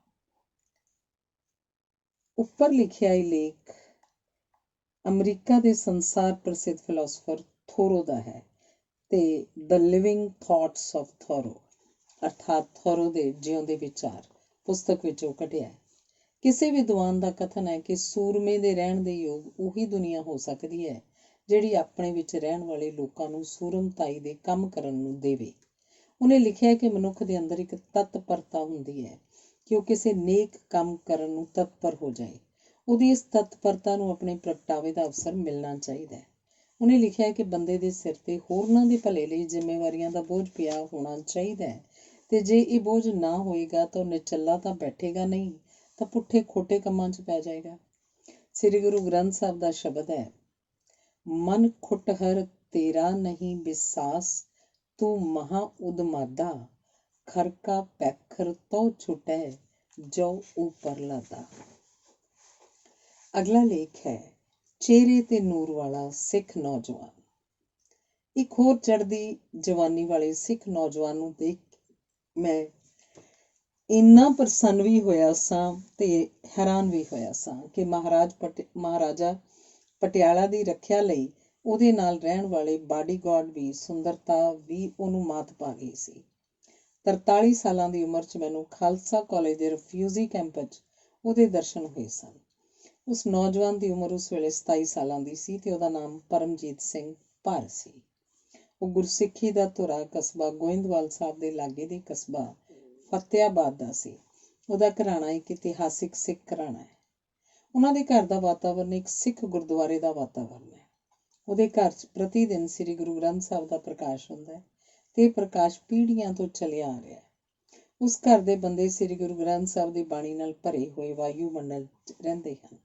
ਘਰ ਦੀਆਂ ਇਸਤਰੀਆਂ ਦਾ ਵੱਡਾ ਫਿਕਰ ਸ੍ਰੀ ਗੁਰੂ ਗ੍ਰੰਥ ਸਾਹਿਬ ਦੀ ਬਾਣੀ ਦੀ ਰੰਗਤ ਵਿੱਚ ਹਰ ਪਲ ਰੰਗਿਆ ਰਹਿੰਦਾ ਹੈ। ਜਿਵੇਂ ਘੜੀ ਨੂੰ 24 ਘੰਟੇ ਚੱਲਦਿਆਂ ਰੱਖਣ ਲਈ ਦਿਨ ਵਿੱਚ ਇੱਕ ਵਾਰ ਚਾਬੀ ਦੇਣੀ ਜ਼ਰੂਰੀ ਹੁੰਦੀ ਹੈ, ਇਸ ਤਰ੍ਹਾਂ ਉਸ ਘਰ ਦੀਆਂ ਇਸਤਰੀਆਂ ਸ੍ਰੀ ਗੁਰੂ ਗ੍ਰੰਥ ਸਾਹਿਬ ਦੀ ਬਾਣੀ ਦੇ ਸਿੱਖੀ ਦੇ ਨਿਤਨੇਮ ਦੀਆਂ ਬਾਣੀਆਂ ਦਾ ਇੰਨਾ ਪਾਠ ਕਰਨਾ ਜ਼ਰੂਰੀ ਸਮਝਦੀਆਂ ਹਨ ਜਿਸ ਨਾਲ ਉਹਨਾਂ ਦਾ ਹਿਰਦਾ ਦਿਨ ਰਾਤ ਦੇ ਸਾਰੇ ਸਮੇਂ ਵਿੱਚ ਪੂਰੀ ਤਰ੍ਹਾਂ ਗੁਰਮਤਿ ਦੀ ਰੰਗਤ 'ਚ ਰੰਗਿਆ ਰਹੇ। ਹਿਰਦੇ 'ਚ ਸਵਾਸ ਵਾਹਿਗੁਰੂ ਦਾ ਅਜਪਾ ਜਪ ਸਿਮਰਨ ਹੁੰਦਾ ਰਹੇ। ਘਰ ਉੱਤੇ ਵਾਹਿਗੁਰੂ ਦੀਆਂ ਮਿਹਰਾਂ ਤੇ ਬਰਕਤਾਂ ਦੀ ਵਰਖਾ ਹੁੰਦੀ ਰਹੇ ਤੇ ਜੀਵਨ ਸਫਲਤਾ ਦੇ ਮਾਰਗ ਤੇ ਤੁਰਦਾ ਰਹੇ। ਪਰਮਜੀਤ ਸਿੰਘ ਦਾ ਰੰਗ ਗੋਰਾ ਤੇ ਚਿਹਰਾ ਭਰਿਆ ਹੋਇਆ ਸੀ। ਚਿਹਰੇ ਤੇ ਰੱਬੀ ਨੂਰ ਚਮਕਦਾ ਸੀ ਤੇ ਉਹ ਮਨ ਦੀ ਕੋਮਲਤਾ ਤੇ ਪਵਿੱਤਰਤਾ ਤੋਂ ਉਪਜੇ ਹੋਏ ਮਨ ਦੇ ਖਿੜਾਅ ਵਿੱਚ ਸੀ ਤੇ ਗੁਲਾਬ ਦੇ ਫੁੱਲ ਵਾਂਗ ਟਹਿਕ ਰਿਹਾ ਸੀ। ਉਹ ਸਮੁੰਦਰੀ ਫੌਜ ਦੀ ਵਰਦੀ ਵਿੱਚ ਸੀ ਤੇ ਉਹਦੀ ਵਰਦੀ ਨੇ ਉਹਨੂੰ ਸੁੰਦਰਤਾ ਦੇ ਤੇ ਕਲਾ ਦੀ ਮੂਰਤ ਬਣਾਉਣ ਵਿੱਚ ਉਹ ਕੰਮ ਕੀਤਾ ਹੋਇਆ ਸੀ ਜਿਹੜਾ ਕੰਮ ਸੁਹਾਗਾ ਸੋਨੇ ਉੱਤੇ ਚੜ੍ਹ ਕੇ ਕਰਿਆ ਕਰਦਾ ਹੈ। 1947 'ਚ ਤਾਂ ਮੈਂ ਅਨੁਮਾਨ ਨਹੀਂ ਲਗਾ ਸਕਦਾ ਸੀ ਕਿ ਉਸ ਨੌਜਵਾਨ ਪਰਮਜੀਤ ਸਿੰਘ ਦੇ ਚਿਹਰੇ ਤੇ ਉਸ ਨੂਰ ਤੇ ਜਲਾਲ ਦਾ ਸੋਮਾ ਕੀ ਸੀ। ਇਸ ਸੋਮੇ ਦਾ ਪਤਾ ਮੈਨੂੰ 1982 'ਚ ਉਸ ਦਿਨ ਲੱਗਾ ਜਿਸ ਦਿਨ ਮੈਨੂੰ ਉਹਦੇ ਘਰ ਜਾਣ ਦਾ ਅਵਸਰ ਮਿਲਿਆ। ਉਹਦੇ ਜਨਮ ਘਰ ਵਿੱਚ ਉਹਨਾਂ ਦੇ ਖਾਨਦਾਨ ਦੇ ਇਤਿਹਾਸਿਕ ਫੌਜੀ ਅਫਸਰ ਰਤਨ ਸਿੰਘ, ਜਿਹਨੇ ਆਪਣੀ ਸ਼ਖਸੀਅਤ ਨੂੰ ਇਤਿਹਾਸਿਕ ਤੌਰ ਤੇ ਬਚਾਇਆ ਹੋਇਆ ਸੀ। ਸ੍ਰੀ ਗੁਰੂ ਗ੍ਰੰਥ ਸਾਹਿਬ ਦੇ ਪਾਠ ਕਰਨ ਨਾਲ ਉਸ ਘਰ ਦਾ ਵਾਤਾਵਰਨ ਗੁਰਮਤਿ ਦੀਆਂ ਲਹਿਰਾਂ ਨਾਲ ਥਰਥਰਾ ਰਿਹਾ ਸੀ ਤੇ ਘਰ ਦੇ ਸਾਰੇ ਜੀਅ ਗੁਰਬਾਣੀ ਦੀ ਮਰਿਆਦਾ ਅਨੁਸਾਰ ਜੀਵਨ ਬਿਤਾਉਂਦੇ ਦਿਸ ਰਹੇ ਸਨ ਤੇ ਖਾਸ ਤੌਰ ਤੇ ਇਸਤਰੀਆਂ। ਜਿਸ ਦਿਨ ਮੈਂ ਉਹਨਾਂ ਦੇ ਘਰ ਗਿਆ ਤਾਂ ਭਾਈ ਸਾਹਿਬ ਦੇ ਛੋਟੇ ਭਰਾ ਦੇ ਹੱਥ ਵਿੱਚ ਦਿਨ ਦੇ 11 ਵਜੇ ਵੀ ਗੁਰਬਾਣੀ ਦਾ ਗੁਟਕਾ ਫੜਿਆ ਹੋਇਆ ਸੀ ਤੇ ਉਹ ਪਾਠ ਕਰ ਰਿਹਾ ਸੀ। ਘਰ ਵਿੱਚੋਂ ਕੁਆਰੀ ਭੈਣ ਬਾਰੇ ਪਤਾ ਲੱਗਾ ਕਿ ਉਹ ਪ੍ਰਤੀ ਦਿਨ ਵਾਂਗ ਦਿਨ ਦੇ 10:30 ਵਜੇ ਸ੍ਰੀ ਗੁਰੂ ਗ੍ਰੰਥ ਸਾਹਿਬ ਦੇ ਪਾਠ ਤੋਂ ਉੱਠੀ ਸੀ। ਰੱਬ ਦਾ ਨੂਰ ਤਾਂ ਹਰ ਲੜਕੇ ਲੜਕੀ ਨੂੰ ਮਿਲ ਸਕਦਾ ਹੈ। ਉਸ ਨੂਰ ਨੂੰ ਪੈਦਾ ਕਰਨ ਵਾਲੀਆਂ ਹੇਠ ਲਿਖੀਆਂ ਬਰਕਤਾਂ ਹੁੰਦੀਆਂ ਹਨ। ਨਰੋਏ ਸਰੀਰ ਵਾਲੇ ਮਾਂ-ਬਾਪ, ਦੁੱਧ, ਘਿਓ, ਅੰਨ, ਕਣਕ, ਮੱਕੀ, ਛੋਲੇ, ਗੰਨੇ, ਸਾਗ, ਗਾਜਰਾਂ ਜੋ ਮੈਨੂੰ ਆਪਣੇ ਪਿੰਡ 'ਚੋਂ ਮਿਲਦੀਆਂ ਸਨ ਤੇ ਉਹਨਾਂ ਦੇ ਕਾਰਨ ਮੈਂ ਲੜਕਪਨ ਦੇ ਵੇਲੇ ਨਿੱਗਰ ਸਰੀਰ ਵਾਲਾ ਬੜਾ ਖੂਬਸੂਰਤ ਬੱਚਾ ਬਣਿਆ ਸਾਂ। ਪਹਾੜਾਂ 'ਚ ਜਿਹੜੀ ਧਰਤੀ ਹੁੰਦੀ ਹੈ, ਜੇ ਉਹਦੇ 66% ਹਿੱਸੇ 'ਚ ਰੁੱਖ ਲੱਗੇ ਹੋਣ, ਝਾੜੀਆਂ ਹੋਣ, ਰੁੱਖਾਂ ਦੀਆਂ ਜੜ੍ਹਾਂ 'ਚ ਬਨਸਪਤੀ ਦਾ ਫੈਲਾਅ ਹੋਵੇ, ਇੱਕ ਰੁੱਖ ਨਾਲ ਦੂਜੇ ਰੁੱਖ ਦਾ ਸਿਰ ਜੁੜਦਾ ਹੋਵੇ, ਧਰਤੀ ਘਾਹ ਬੂਟੀਆਂ ਨਾਲ ਭਰੀ ਹੋਵੇ ਤਾਂ ਜਿਹੜੀਆਂ ਮੀਂਹ ਦੀਆਂ ਕਣੀਆਂ ਅਸਮਾਨ ਤੋਂ ਡਿੱਗਦੀਆਂ ਹਨ ਉਹ ਰੁੱਖਾਂ ਦੇ ਪੱਤਿਆਂ ਤੋਂ ਡਿੱਗਦੀਆਂ ਹਨ, ਧਰਤੀ ਤੇ ਨਹੀਂ ਡਿੱਗਦੀਆਂ। ਪੱਤਿਆਂ ਉੱਪਰ ਡਿੱਗੀਆਂ ਹੋਈਆਂ ਕਣੀਆਂ ਦਾ ਪਾਣੀ ਪੱਤਿਆਂ ਤੋਂ ਹੌਲੀ ਹੌਲੀ ਪਾਣੀ ਉਤਰਦਾ ਹੋਇਆ ਧਰਤੀ 'ਚ ਸਮਾਉਂਦਾ ਰਹਿੰਦਾ ਹੈ, ਜਿਸ ਤੋਂ ਚਸ਼ਮੇ ਬਣਦੇ ਰਹਿੰਦੇ ਹਨ। ਉਹ ਪਹਾੜਾਂ ਤੋਂ ਹੌਲੀ ਹੌਲੀ ਦਰਿਆਵਾਂ ਨੂੰ ਜਾਂਦਾ ਹੈ, ਜਿਸ ਕਾਰਨ ਦਰਿਆਵਾਂ 'ਚ ਹੜ੍ਹ ਨਹੀਂ ਆਉਂਦੇ। ਇਸੇ ਤਰ੍ਹਾਂ ਨੌਜਵਾਨੀ 'ਚ ਪੈਰ ਧਰਨ ਵਾਲੇ ਜਿਸ ਮੁੰਡੇ ਉੱਤੇ ਗੁਰਬਾਣੀ ਦਾ ਰੰਗ ਨਾ ਚੜ੍ਹਿਆ ਹੋਵੇ ਤੇ ਜਿਹੜਾ ਸਵਾਸ ਨਾਮ ਜਪਣ ਵਾਲਾ ਨਾ ਹੋਏਗਾ, ਜਿਹਨੇ ਆਪਣਾ ਪਹਿਰਾਵਾ ਗੁਰਮੁਖਾਂ ਵਾਲਾ ਨਾ ਬਣਾਇਆ ਹੋਏਗਾ ਤੇ ਪਹਿਰਾਵੇ ਤੋਂ ਚੰਚਲ ਹੋਏਗਾ, ਉਹਦੇ ਸਰੀਰ 'ਚ ਖੁਰਾਕ ਤੋਂ ਪੈਦਾ ਹੋਣ ਵਾਲੇ ਰਸ ਕਾਮ ਵਾਸ਼ਨਾ ਦੇ ਖਿਆਲਾਂ ਨਾਲ ਉਸੇ ਤਰ੍ਹਾਂ ਖੁਰ ਸਕਦੇ ਹਨ ਜਿਸ ਤਰ੍ਹਾਂ ਪਹਾੜਾਂ ਦੀ ਮਿੱਟੀ ਰੁੱਖਾਂ ਤੋਂ ਬਿਨਾਂ ਮੀਂਹ ਦੀਆਂ ਕਣੀਆਂ ਨਾਲ ਖੁਰਿਆ ਕਰਦੀ ਹੈ। ਸਿਨੇਮਿਆਂ ਤੇ ਟੈਲੀਵਿਜ਼ਨਾਂ ਵਿੱਚ ਕਾਮ ਵਾਸ਼ਨਾ ਵਾਲੇ ਗੀਤ ਗਾਏ ਜਾਂਦੇ ਹਨ। ਕਾਮ ਵਾਸ਼ਨਾ ਜਗਾਉਣ ਵਾਲੀਆਂ ਤਸਵੀਰਾਂ ਤੇ ਗੀਤ ਮੀਂਹ ਦੀਆਂ ਉਹ ਕਣੀਆਂ ਹੁੰਦੀਆਂ ਹਨ ਜਿਹੜੀਆਂ ਨੌਜਵਾਨਾਂ ਦੇ ਉਹਨਾਂ ਰਸਾਂ ਨੂੰ ਵੱਖ-ਵੱਖ ਢੰਗਾਂ ਨਾਲ ਖੋਰਦੀਆਂ ਹਨ ਜਿਹੜੇ ਵੀਰੇਪਾਤ ਦੇ ਰੂਪ ਵਿੱਚ ਖੁਰ ਕੇ ਗੰਦੇ ਪਾਣੀ ਦੀਆਂ ਨਾਲੀਆਂ 'ਚ ਜਾ ਰੁਲਦੇ ਹਨ। 18 ਸਾਲ ਦੀ ਉਮਰ ਤੋਂ 25 ਸਾਲ ਦੀ ਉਮਰ ਤੱਕ ਹੱਡੀ ਚੌੜਾਈ ਵਾਲੇ ਪਾਸੇ ਵੱਧਦੀ ਹੈ। 20 ਤੋਂ 22 ਸਾਲ ਤੱਕ ਆਪਣੇ ਮਨ ਤੇ ਸਰੀਰ ਨੂੰ ਪਵਿੱਤਰ ਰੱਖਣ ਵਾਲੇ ਨੌਜਵਾਨ ਲਿਸ਼ਕ ਰਹੇ ਲਾਲ ਚਿਹਰਿਆਂ ਵਾਲੇ, ਲੰਬੇ ਕੱਦ ਵਾਲੇ ਤੇ ਚੌੜੀਆਂ ਛਾਤੀਆਂ ਵਾਲੇ ਬਣਿਆ ਕਰਦੇ ਹਨ। ਜਿਸ ਵੀਰੇ ਨੂੰ ਕੋਈ ਲੜਕਾ ਸਿਨੇਮਾ ਜਾਂ ਟੈਲੀਵਿਜ਼ਨ ਦੀਆਂ ਗੰਦੀਆਂ ਤਸਵੀਰਾਂ ਦੇਖਣ, ਗੰਦੇ ਗੀਤ ਸੁਣਨ ਦੇ ਨਤੀਜੇ ਦੇ ਤੌਰ ਤੇ ਕਿਸੇ ਢੰਗ ਨਾਲ ਆਪਣੇ ਅੰਦਰੋਂ ਕੱਢਦਾ ਹੈ, ਉਸ ਚੂਨੇ ਨੂੰ ਬਾਹਰ ਕੱਢਦਾ ਹੈ ਜਿਹਨੇ ਉਹਦੀ ਹੱਡੀ ਬਣਾਉਣੀ ਹੁੰਦੀ ਹੈ ਤੇ ਦਿਮਾਗ ਨੂੰ ਬਣਾਉਣਾ ਹੁੰਦਾ ਹੈ। ਸ੍ਰੀ ਗੁਰੂ ਗ੍ਰੰਥ ਸਾਹਿਬ ਦੇ ਅਨੇਕਾਂ ਸ਼ਬਦਾਂ 'ਚ ਮਨੁੱਖਾ ਜੀਵਨ ਦਾ ਵਿਕਾਸ ਤੇ ਹਰ ਪੱਖ ਤੋਂ ਉਹਦੀ ਰੱਖਿਆ ਦਾ ਤੇ ਰੋਗਾਂ ਤੋਂ ਬਚਾਉਣ ਦਾ ਗਿਆਨ ਛਿਪਿਆ ਹੋਇਆ। ਸ੍ਰੀ ਗੁਰੂ ਗ੍ਰੰਥ ਸਾਹਿਬ ਦੇ ਅਨੇਕਾਂ ਸ਼ਬਦ ਮਨੁੱਖ ਦੀ ਸਿਹਤ ਨੂੰ ਉੱਨਤ ਕਰਨ ਵਾਲੇ ਹਨ। ਮਨੁੱਖ ਖੁਸ਼ੀ ਨੂੰ ਭਾਲਦਾ ਰਹਿੰਦਾ ਹੈ। ਖੁਸ਼ੀਆਂ ਦੋ ਕਿਸਮ ਦੀਆਂ ਹੁੰਦੀਆਂ ਹਨ, ਚੰਗੀਆਂ ਤੇ ਮੰਦੀਆਂ। ਮਨੁੱਖ ਨਿਚਲਾ ਨਹੀਂ ਰਹਿ ਸਕਦਾ। ਮਨੁੱਖ ਦੇ ਮਨ ਨੇ ਸਦਾ ਹਰਕਤ 'ਚ ਰਹਿਣਾ ਹੁੰਦਾ ਹੈ। ਜੇ ਮਨੁੱਖ ਚੰਗੇ ਕੰਮ ਨਾ ਕਰੇ ਤਾਂ ਮਾੜੇ ਕੰਮ ਕਰੇਗਾ। ਮਨੁੱਖ ਦੀ ਰੂਹ ਦੀ ਭੁੱਖ ਪਰਉਪਕਾਰ ਹੁੰਦੀ ਹੈ, ਜਿਹਨੂੰ ਕਰਦਿਆਂ ਮਨੁੱਖ ਦੇ ਹਿਰਦੇ ਨੂੰ ਇੰਨੀ ਪ੍ਰਸੰਨਤਾ ਪ੍ਰਾਪਤ ਹੁੰਦੀ ਹੈ ਕਿ ਉਹਨੂੰ ਹੋਰ ਕਿਸੇ ਖੁਸ਼ੀ ਦੀ ਲੋੜ ਨਹੀਂ ਰਹਿ ਜਾਂਦੀ। ਸ੍ਰੀ ਗੁਰੂ ਗ੍ਰੰਥ ਸਾਹਿਬ ਜੈਸੇ ਧਰਮ ਗ੍ਰੰਥਾਂ ਦਾ ਬਾਣੀ ਮਨੁੱਖਾ ਜੀਵਨ ਦੀ ਸਫਲਤਾ ਦਾ ਸ੍ਰੀ ਗੁਰੂ ਗ੍ਰੰਥ ਸਾਹਿਬ ਜੈਸੇ ਧਰਮ ਗ੍ਰੰਥਾਂ ਦੀ ਬਾਣੀ ਮਨੁੱਖਾ ਜੀਵਨ ਦੀ ਸਫਲਤਾ ਦਾ ਗਿਆਨ ਦਿੰਦੀ ਹੈ। ਕਿਸੇ ਅੰਗਰੇਜ਼ ਵਿਦਵਾਨ ਦਾ ਵਾਕ ਹੈ, if you direct your whole thought on work itself, none of the things which invade eyes or ears will reach the mind. ਅਰਥਾਤ ਜੇਕਰ ਸਾਡਾ ਸਾਰਾ ਖਿਆਲ ਕੋਈ ਨਾ ਕੋਈ ਕੰਮ ਕਰਨ 'ਚ ਲੱਗਾ ਰਹੇ ਤੇ ਅਸੀਂ ਕੰਮ ਕਰਦੇ ਰਹੀਏ ਤਾਂ ਅਨੇਕਾਂ ਗੱਲਾਂ ਜਿਹੜੀਆਂ ਸਾਡੀਆਂ ਅੱਖਾਂ ਤੇ ਕੰਨਾਂ ਤੇ ਵਾਰ ਕਰਦੀਆਂ ਹਨ ਉਹ ਸਾਡੇ ਮਨ ਤੱਕ ਨਹੀਂ ਪੁੱਜ ਸਕਦੀਆਂ। ਗੁਰੂ ਗ੍ਰੰਥ ਸਾਹਿਬ ਦਾ ਸ਼ਬਦ ਹੈ, ਆਸਾ ਮਹਲਾ ਪੰਜਵਾਂ, ਅਨੇਕ ਭਾਂਤ ਕਰ ਸੇਵਾ ਕਰੀਏ, ਜਿਉ ਪ੍ਰਾਣ ਧਨ ਆਗੇ ਧਰੀਏ। ਪਾਣੀ ਪੱਖਾ ਕਰੋ ਤਜ ਅਭਿਮਾਨ, ਅਨੇਕ ਬਾਰ ਜਾਈਏ ਕੁਰਬਾਨ। ਸਾਈ ਸੁਹਾਗਨ ਜੋ ਪ੍ਰਭ ਭਾਈ, ਤਿਸਕੇ ਸੰਗ ਮਿਲੋ ਮੇਰੀ ਮਾਈ। ਰਹੋ ਦਾਸਨ ਦਾਸੀ ਕੀ ਪਨਿਹਾਰ, ਉਨਕੀ ਰੇਣ ਬਸੈ ਜੀ ਨਾਲ। ਮਾਥੇ ਭਾਗਤਾ ਪਾਵੋ ਸੰਗ, ਮਿਲੈ ਸੁਆਮੀ ਆਪਣੇ ਰੰਗ। ਜਾਪ ਤਾਪ ਦੇਵੋ ਸਭ ਨੇਮਾ, ਕਰਮ ਧਰਮ ਅਰਪੋ ਸਭ ਹੋਮਾ। ਗਰਭ ਮੋਹ ਤਜ ਹੋਵੋ ਰੇਨ, ਉਨਕੇ ਸੰਗ ਦੇਖੋ ਪ੍ਰਭ ਨੈਨ। ਨਿਮਕ ਨਿਮਕ ਇਹੀ ਆਰਾਧੋ, ਦਿਨ ਸਰੈਣੇ ਸੇਵਾ ਸਾਧੋ। ਭਏ ਕਿਰਪਾਲ ਗੋਪਾਲ ਗੋਬਿੰਦ, ਸਾਧ ਸੰਗ ਨਾਨਕ ਬਖਸ਼ਿੰਦ। ਸੋਹੀ ਮਹਿਲਾ ਪੰਜਵਾਂ, ਕਿਆ ਗੁਣ ਤੇਰੇ ਸਾਰ ਸੰਭਾਲੇ, ਮੋਹਿ ਨਿਰਗੁਣ ਕੇ ਦਾਤਾ ਰੇ। ਬੈ ਖਰੀਦ ਕਿਆ ਕਰੇ ਚਤੁਰਾਈ, ਇਹ ਜੀਉ ਪਿੰਡ ਸਭ ਧਾਰੇ। ਲਾਲ ਰੰਗੀਲੇ ਪ੍ਰੀਤਮ ਮਨਮੋਹਨ, ਤੇਰੇ ਦਰਸ਼ਨ ਕੋ ਹਮ ਥਾਰੇ। ਰਹਾਉ ਪ੍ਰਭ ਦਾਤਾ ਮੋਹਿ ਦੀਨ ਭਿਖਾਰੇ, ਤੁਮ ਸਦਾ ਸਦਾ ਉਪਕਾਰੇ। ਸੋ ਕਿਛ ਨਾਹੀਂ ਜੇ ਮੈਂ ਤੇ ਹੋਵੈ, ਮੇਰੇ ਠਾਕੁਰ ਅਗਮ ਅਪਾਰੇ। ਕਿਆ ਸੇਵ ਕਮਾਵੋ ਕਿਆ ਕਹਿ ਰਿਝਾਵੋ, ਬਿਧ ਕਿਤ ਪਾਵੋ ਦਰਸਾਰੇ। ਮਿਤ ਨਹੀਂ ਪਾਈਐ ਅੰਤ ਨ ਲਈਐ, ਮਨ ਤਰਸੈ ਚਰਨਾਰੇ। ਚਰਨਾਰੇ ਪਾਵੋ ਦਾਨ, ਢੀਠ ਹੋਏ ਮੰਗੋ, ਮੁਖ ਲਾਗੈ ਸੰਤ ਰੇ ਨਾਰੇ। ਜਨ ਨਾਨਕ ਕੋ ਗੁਰ ਕਿਰਪਾ ਧਾਰੀ, ਪ੍ਰਭ ਹਾਥ ਦੇ ਨਿਸਤਾਰੇ। ਇਹ ਸਾਰੇ ਮਨੁੱਖ ਅੰਦਰ ਜਜ਼ਬਾ ਪੈਦਾ ਕਰ ਦਿੰਦੇ ਹਨ ਕਿ ਉਸ ਦੀ ਹਾਲਤ ਭਾਈ ਗੁਰਦਾਸ ਜੀ ਦੇ ਹੇਠ ਲਿਖੇ ਵਾਕ ਜੈਸੀ ਹੋ ਜਾਂਦੀ ਹੈ, ਮੁਰਦਾ ਹੋਏ ਮੁਰੀਦ ਨਾ ਗਲੀ ਹੋਵਣਾ। ਅੰਗਰੇਜ਼ ਵਿਦਵਾਨ ਗਲੈਡਸਟੋਨ, ਜੋ ਇੰਗਲੈਂਡ ਦਾ ਪ੍ਰਧਾਨ ਮੰਤਰੀ ਸੀ, ਦਾ ਕਥਨ ਹੈ, duty is a power that rises with us in the morning and goes to rest with us at night. It's so extensive with the action of our intelligence. It's the shadow that cleaves to us, go where we will. ਚੜ੍ਹਦੀ ਜਵਾਨੀ ਦਾ 20-22 ਸਾਲ ਤੱਕ ਦੀ ਉਮਰ ਦਾ ਉਹ ਸਮਾਂ ਹੁੰਦਾ ਹੈ ਜਿਸ ਸਮੇਂ ਅੰਦਰ ਨੌਜਵਾਨਾਂ ਦੇ ਹਿਰਦਿਆਂ ਅੰਦਰ ਗੁਰਬਾਣੀ ਦੇ ਸ਼ਬਦਾਂ ਤੇ ਸੰਤਾਂ ਭਗਤਾਂ ਦੀਆਂ ਕਹਾਣੀਆਂ ਦੇ ਘਾਹ ਬੂਟੇ ਰੁੱਖ ਉੱਗਣੇ ਚਾਹੀਦੇ ਹਨ, ਤਾਂ ਜੋ ਗੰਦੀਆਂ ਤਸਵੀਰਾਂ, ਗੰਦੇ ਗੀਤਾਂ ਦੇ ਮੀਂਹ ਤੇ ਕਣੀਆਂ ਉਹਨਾਂ ਦੇ ਸਰੀਰਾਂ 'ਚ ਪੈਦਾ ਹੋਣ ਵਾਲੇ ਰਸਾਂ ਨੂੰ ਵੀਰਯਪਾਤ ਦੇ ਰੂਪ 'ਚ ਖੋਰ ਨਾ ਸਕਣ। ਮਾਰਚ ਦੇ ਮਹੀਨੇ 'ਚ ਮੈਂ ਚੰਡੀਗੜ੍ਹ ਕਈ ਦਿਨ ਰਿਹਾ ਸਾਂ। ਉੱਥੇ ਇੱਕ ਸਿੱਖ ਨੌਜਵਾਨ ਮੈਨੂੰ ਮਿਲਿਆ। ਉਹਨੇ ਮੈਨੂੰ ਦੱਸਿਆ ਕਿ ਮੇਰੀ ਭੈਣ ਦੀ ਉਮਰ 25.5 ਸਾਲ ਦੀ ਹੈ। ਉਹ ਕਿਸੇ ਸਕੂਲ 'ਚ ਅਧਿਆਪਕਾ ਹੈ। ਉਹਦੀ ਸ਼ਾਦੀ ਨਹੀਂ ਹੋਈ। ਉਸ ਬੀਬੀ ਨੇ ਅੰਮ੍ਰਿਤ ਛਕਿਆ ਹੋਇਆ। ਉਹ ਤੜਕੇ 2 ਵਜੇ ਉੱਠ ਕੇ ਇਸ਼ਨਾਨ ਕਰਕੇ ਗੁਰਬਾਣੀ ਦੇ ਨਿਤਨੇਮ ਦੀਆਂ ਬਾਣੀਆਂ, ਜਪਜੀ ਸਾਹਿਬ, ਜਾਪ ਸਾਹਿਬ ਆਦਿ ਬਾਣੀਆਂ ਦਾ ਪਾਠ ਕਰਦੀ ਹੈ। ਭੈਣ ਕਹਿੰਦੀ ਹੈ ਕਿ ਮੈਂ ਉਸ ਨਾਲ ਸ਼ਾਦੀ ਕਰਵਾਵਾਂਗੀ ਜਿਹੜਾ ਅੰਮ੍ਰਿਤਧਾਰੀ ਹੋਵੇ, ਗੁਰਬਾਣੀ ਦੇ ਪਾਠ ਦਾ ਨਿਤਨੇਮੀ ਹੋਵੇ ਤੇ ਸ਼ਰਾਬ ਨਾ ਪੀਂਦਾ ਹੋਵੇ। ਉਹਨੇ ਕਿਹਾ ਅੰਮ੍ਰਿਤਧਾਰੀ 2 ਕੁ ਸਿੱਖ ਮਿਲੇ ਸਨ, ਪਰ ਉਹ ਸ਼ਰਾਬ ਪੀਂਦੇ ਸਨ। ਭੈਣ ਨੇ ਕਿਹਾ ਕਿ ਮੈਂ ਸ਼ਰਾਬੀ ਨਾਲ ਸ਼ਾਦੀ ਨਹੀਂ ਕਰਨੀ। ਭੈਣ ਐਤਵਾਰ ਵਾਲੇ ਦਿਨ ਤਰਨਤਾਰਨ ਸ੍ਰੀ ਦਰਬਾਰ ਸਭਾ ਇਮਾਰਤ ਦੀਆਂ ਇੱਟਾਂ ਦੀ ਟੋਕਰੀ ਢੋਂਦੀ ਹੈ। ਉਸ ਨੌਜਵਾਨ ਦੀ ਪਤਨੀ ਦੇ ਸਿਰ ਤੇ ਪੱਗ ਬੱਧੀ ਹੋਈ ਸੀ। ਉਹਦੀ ਸ਼ਾਦੀ ਹੋਈ ਨੂੰ 8 ਮਹੀਨੇ ਹੋਏ ਸਨ। ਉਹਨੇ ਆਪਣੇ ਗ੍ਰਸਥ ਜੀਵਨ ਦੀਆਂ ਕੁਝ ਗੱਲਾਂ ਸੁਣਾਈਆਂ।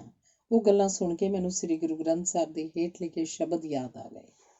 ਇੱਕ ਉੱਤਮ ਪੰਥ ਸੁਣਿਓ ਗੁਰ ਸੰਗਤ, ਤੇ ਮਿਲੰਤ ਜਮ ਤਰਾਸ ਮਿਟਾਈ। ਮਨ ਬਸ ਆਵੈ ਨਾਨਕਾ, ਜੇ ਪੂਰਨ ਕਿਰਪਾ ਹੋਏ। ਚੰਡੀਗੜ੍ਹ 'ਚ ਮੈਂ ਇੱਕ ਹੋਰ ਗੁਰਸਿੱਖ ਦੇ ਘਰ ਗਿਆ। ਉਸ ਕੈਪਟਨ ਸਾਹਿਬ ਨੇ ਕਿਹਾ ਕਿ ਮੇਰਾ ਇੱਕ ਪੁੱਤਰ ਅਮਰੀਕਾ 'ਚ ਰਹਿੰਦਾ ਹੈ, ਮੈਂ ਉਸ ਕੋਲ ਜਾ ਕੇ ਰਹਾਂਗਾ। ਉਹਨਾਂ ਨੂੰ ਮੈਂ ਪੁੱਛਿਆ, ਜਦ ਤੁਸੀਂ ਲੜਕੀ ਨੂੰ ਇਕੱਲੀ ਛੱਡ ਕੇ ਅਮਰੀਕਾ ਚਲੇ ਗਏ ਤਾਂ ਤੁਹਾਡੀ ਲੜਕੀ ਪਿੱਛੋਂ ਇਕੱਲੀ ਕਿਵੇਂ ਰਹੇਗੀ? ਤੁਸੀਂ ਉਹਦੀ ਸ਼ਾਦੀ ਬਾਰੇ ਕੁਝ ਸੋਚਿਆ? ਉਸ ਉੱਤਰ ਦਿੱਤਾ ਕਿ ਮੇਰੇ ਅਮਰੀਕਾ ਜਾਣ ਪਿੱਛੋਂ ਮੇਰੀ ਲੜਕੀ ਆਪਣੀ ਯੂਨੀਵਰਸਿਟੀ ਪੜ੍ਹਨ ਵਾਲੀ ਇੱਕ ਸਹੇਲੀ ਨੂੰ ਘਰ 'ਚ ਲੈ ਆਏਗੀ, ਉਹਨੂੰ ਆਪਣੇ ਨਾਲ ਘਰ 'ਚ ਰੱਖੇਗੀ। ਉਹਨਾਂ ਕਿਹਾ ਕਿ ਲੜਕੀ ਕਹਿੰਦੀ ਹੈ ਕਿ ਜੇ ਮੈਨੂੰ ਅੰਮ੍ਰਿਤਧਾਰੀ ਬਾਣੀ ਪੜ੍ਹਨ ਵਾਲਾ ਸਿੱਧਕੀ ਸਿੱਖ ਮਿਲੇਗਾ ਤਾਂ ਸ਼ਾਦੀ ਕਰਾਂਗੀ, ਨਹੀਂ ਤਾਂ ਸ਼ਾਦੀ ਨਹੀਂ ਕਰਵਾਵਾਂਗੀ।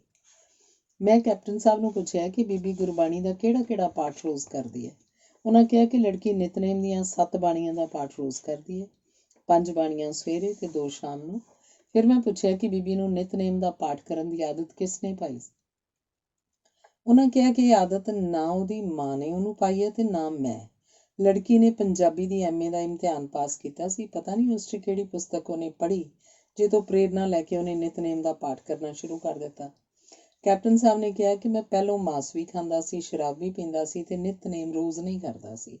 ਆਪਣੀ ਲੜਕੀ ਦੇ ਪ੍ਰਭਾਵ ਹੇਠਾਂ ਮੈਂ ਮਾਸ ਸ਼ਰਾਬ ਛੱਡ ਦਿੱਤਾ ਹੈ ਤੇ ਪਾਠ ਕਰਨਾ ਸ਼ੁਰੂ ਕਰ ਦਿੱਤਾ ਹੈ।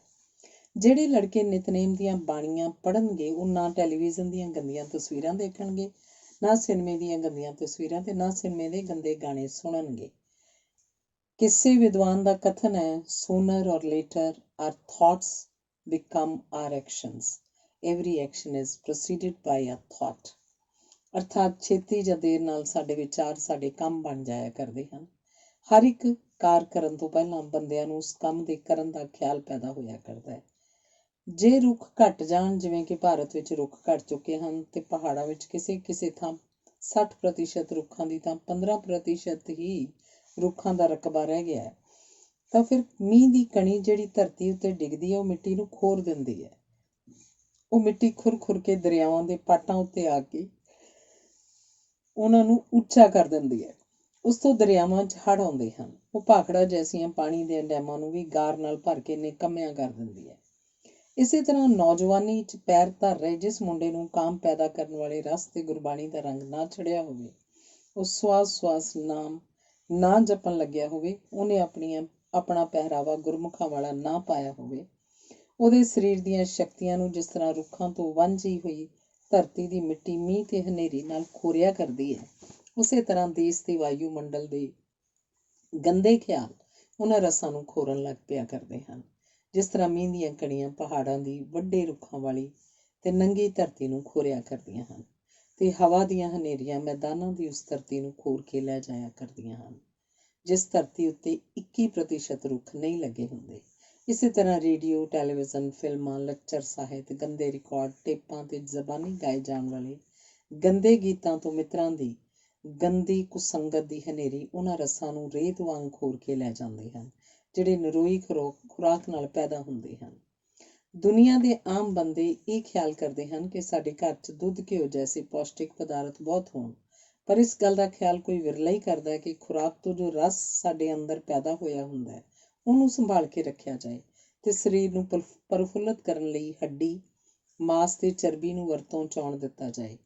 ਕਈ ਮੁੰਡੇ 14-15 ਸਾਲ ਦੀ ਉਮਰ ਤੋਂ ਵੀਰਯਪਾਤ ਕਰਨ ਲੱਗ ਪੈਂਦੇ ਹਨ। ਜਿਹੜੇ ਪਦਾਰਥ ਦੁੱਧ, ਘਿਓ, ਸੋਹਣੇ ਅਨਾਜ, ਗੰਨੇ ਤੇ ਸਾਗ ਤੋਂ ਪੈਦਾ ਹੁੰਦਾ ਹੈ ਉਹ ਮਾਸ ਨੂੰ ਵਧਾ ਸਕਣ ਵਾਲੇ ਹੁੰਦੇ ਹਨ।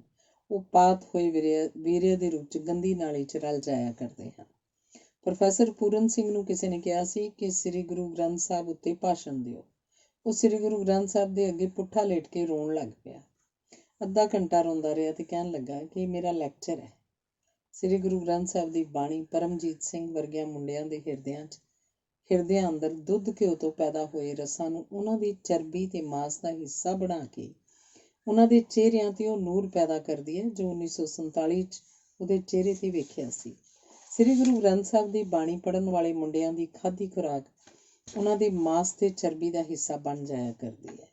ਉਹਨਾਂ ਦੇ ਚਿਹਰਿਆਂ ਤੇ ਉਹ ਨੂਰ ਤੇ ਜਲਾਲ ਪੈਦਾ ਹੋਇਆ ਕਰਦਾ ਹੈ ਜਿਹੜਾ ਧਰਮ ਕਰਮ ਦੇ ਆਧਾਰ ਤੇ ਜੀਵਨ ਬਤੀਤ ਕਰਨ ਨਾਲ ਹੁੰਦਾ ਹੈ। ਭਾਰਤ ਸਾਹਿਬ ਦੇ ਦਾਦੇ ਦਾ ਪੜਦਾਦਾ ਮਹਾਰਾਜਾ ਰਣਜੀਤ ਸਿੰਘ ਦਾ ਜਰਨੈਲ ਸੀ, ਜਿਹਦਾ ਨਾਮ ਰਤਨ ਸਿੰਘ ਸੀ। ਜਦ ਮਹਾਰਾਜਾ ਰਣਜੀਤ ਸਿੰਘ ਲਾਹੌਰ ਸ਼ਹਿਰ ਤੋਂ ਆਪਣੀ ਫੌਜ ਲੈ ਕੇ ਜਮਰੌਦ ਨੂੰ ਫਤਿਹ ਕਰਨ ਲਈ ਤੁਰਿਆ ਤੇ ਰਸਤੇ 'ਚ ਅਟਕ ਦਰਿਆ ਪਾਰ ਕੀਤਾ ਤਾਂ ਜਰਨੈਲ ਰਤਨ ਸਿੰਘ ਮਹਾਰਾਜੇ ਦੇ ਨਾਲ ਸੀ। ਸਰਦਾਰ ਜੱਸਾ ਸਿੰਘ ਆਹਲੂਵਾਲੀਏ ਦੀ ਸੰਤਾਨ ਮਹਾਰਾਜਾ ਫਤਿਹ ਸਿੰਘ ਕਪੂਰਥਲਾ ਨੇ ਆਪਣੀ ਭੈਣ ਰਤਨ ਸਿੰਘ ਨਾਲ ਵਿਆਹੀ ਸੀ ਤੇ ਮਾਝੇ ਦੇ ਇਲਾਕੇ ਦੇ 17 ਪਿੰਡ ਆਪਣੀ ਭੈਣ ਨੂੰ ਦਾਜ 'ਚ ਦਿੱਤੇ ਸਨ। ਮਹਾਰਾਜਾ ਰਣਜੀਤ ਸਿੰਘ ਦੇ ਮਰਨ ਪਿੱਛੋਂ ਅੰਗਰੇਜ਼ਾਂ ਤੇ ਸਿੱਖਾਂ ਦੀਆਂ ਜਿਹੜੀਆਂ ਲੜਾਈਆਂ ਹੋਈਆਂ, ਉਹਨਾਂ ਵਿੱਚ ਜਰਨੈਲ ਰਤਨ ਸਿੰਘ ਨੇ ਹਿੱਸਾ ਲਿਆ। ਅੰਗਰੇਜ਼ਾਂ ਨੇ ਰਤਨ ਸਿੰਘ ਤੋਂ ਬਦਲਾ ਲੈਣ ਲਈ ਉਹ 17 ਪਿੰਡ ਜਰਨੈਲ ਰਤਨ ਸਿੰਘ ਤੋਂ ਖੋਹ ਕੇ ਮਹਾਰਾਜਾ ਕਪੂਰਥਲਾ ਨੂੰ ਮੋੜ ਦਿੱਤੇ, ਜਿਹਨੇ 1857 ਦੇ ਗਦਰ ਵਿੱਚ ਅੰਗਰੇਜ਼ਾਂ ਦਾ ਸਾਥ ਦਿੱਤਾ ਸੀ। ਭਾਰਤ ਸਾਹਿਬ ਦਾ ਕਸਬਾ ਫਤਿਆਬਾਦ ਕਪੂਰਥਲਾ ਦੇ ਮਹਾਰਾਜੇ ਦੀ ਰਿਆਸਤ ਦਾ ਹਿੱਸਾ ਸੀ।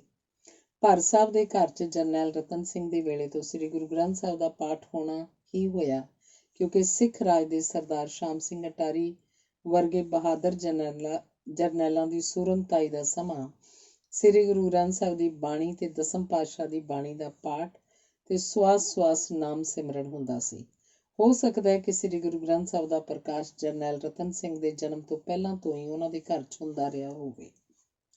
ਭਾਰਤ ਸਾਹਿਬ ਦੀ ਦਾਦੀ ਸ੍ਰੀ ਗੁਰੂ ਗ੍ਰੰਥ ਸਾਹਿਬ ਦਾ ਪ੍ਰਕਾਸ਼ ਆਪਣੇ ਘਰ 'ਚ ਪ੍ਰਤੀ ਦਿਨ ਆਪ ਕਰਦੀ ਸੀ ਤੇ ਪਾਠ ਵੀ ਕਰਦੀ ਸੀ। ਇਹੋ ਹਾਲ ਭਾਰਤ ਸਾਹਿਬ ਦੀ ਮਾਤਾ ਦਾ ਸੀ। ਉਹ ਸ੍ਰੀ ਗੁਰੂ ਗ੍ਰੰਥ ਸਾਹਿਬ ਦਾ ਪ੍ਰਕਾਸ਼ ਵੀ ਕਰਦੀ ਸੀ ਤੇ ਪਾਠ ਵੀ ਕਰਦੀ ਸੀ। ਜਪਜੀ ਸਾਹਿਬ, ਸ਼ਬਦ ਹਜ਼ਾਰੇ ਤੇ ਆਨੰਦ ਸਾਹਿਬ ਦੀਆਂ ਬਾਣੀਆਂ ਦਾ ਪਾਠ ਤਾਂ ਬਹਾਦਰ ਸਿੱਖ ਇਤਿਹਾਸਕ ਘਰਾਣਿਆਂ 'ਚ ਸਵੇਰ ਵੇਲੇ ਦੀ ਹਾਜ਼ਰੀ ਹੁੰਦੀ ਹੈ। ਇਸ ਦੇ ਬਿਨਾਂ ਤਾਂ ਉਹਨਾਂ ਦਾ ਜੀਵਨ ਉਦਾਸ ਹੋ ਜਾਂਦਾ ਹੈ।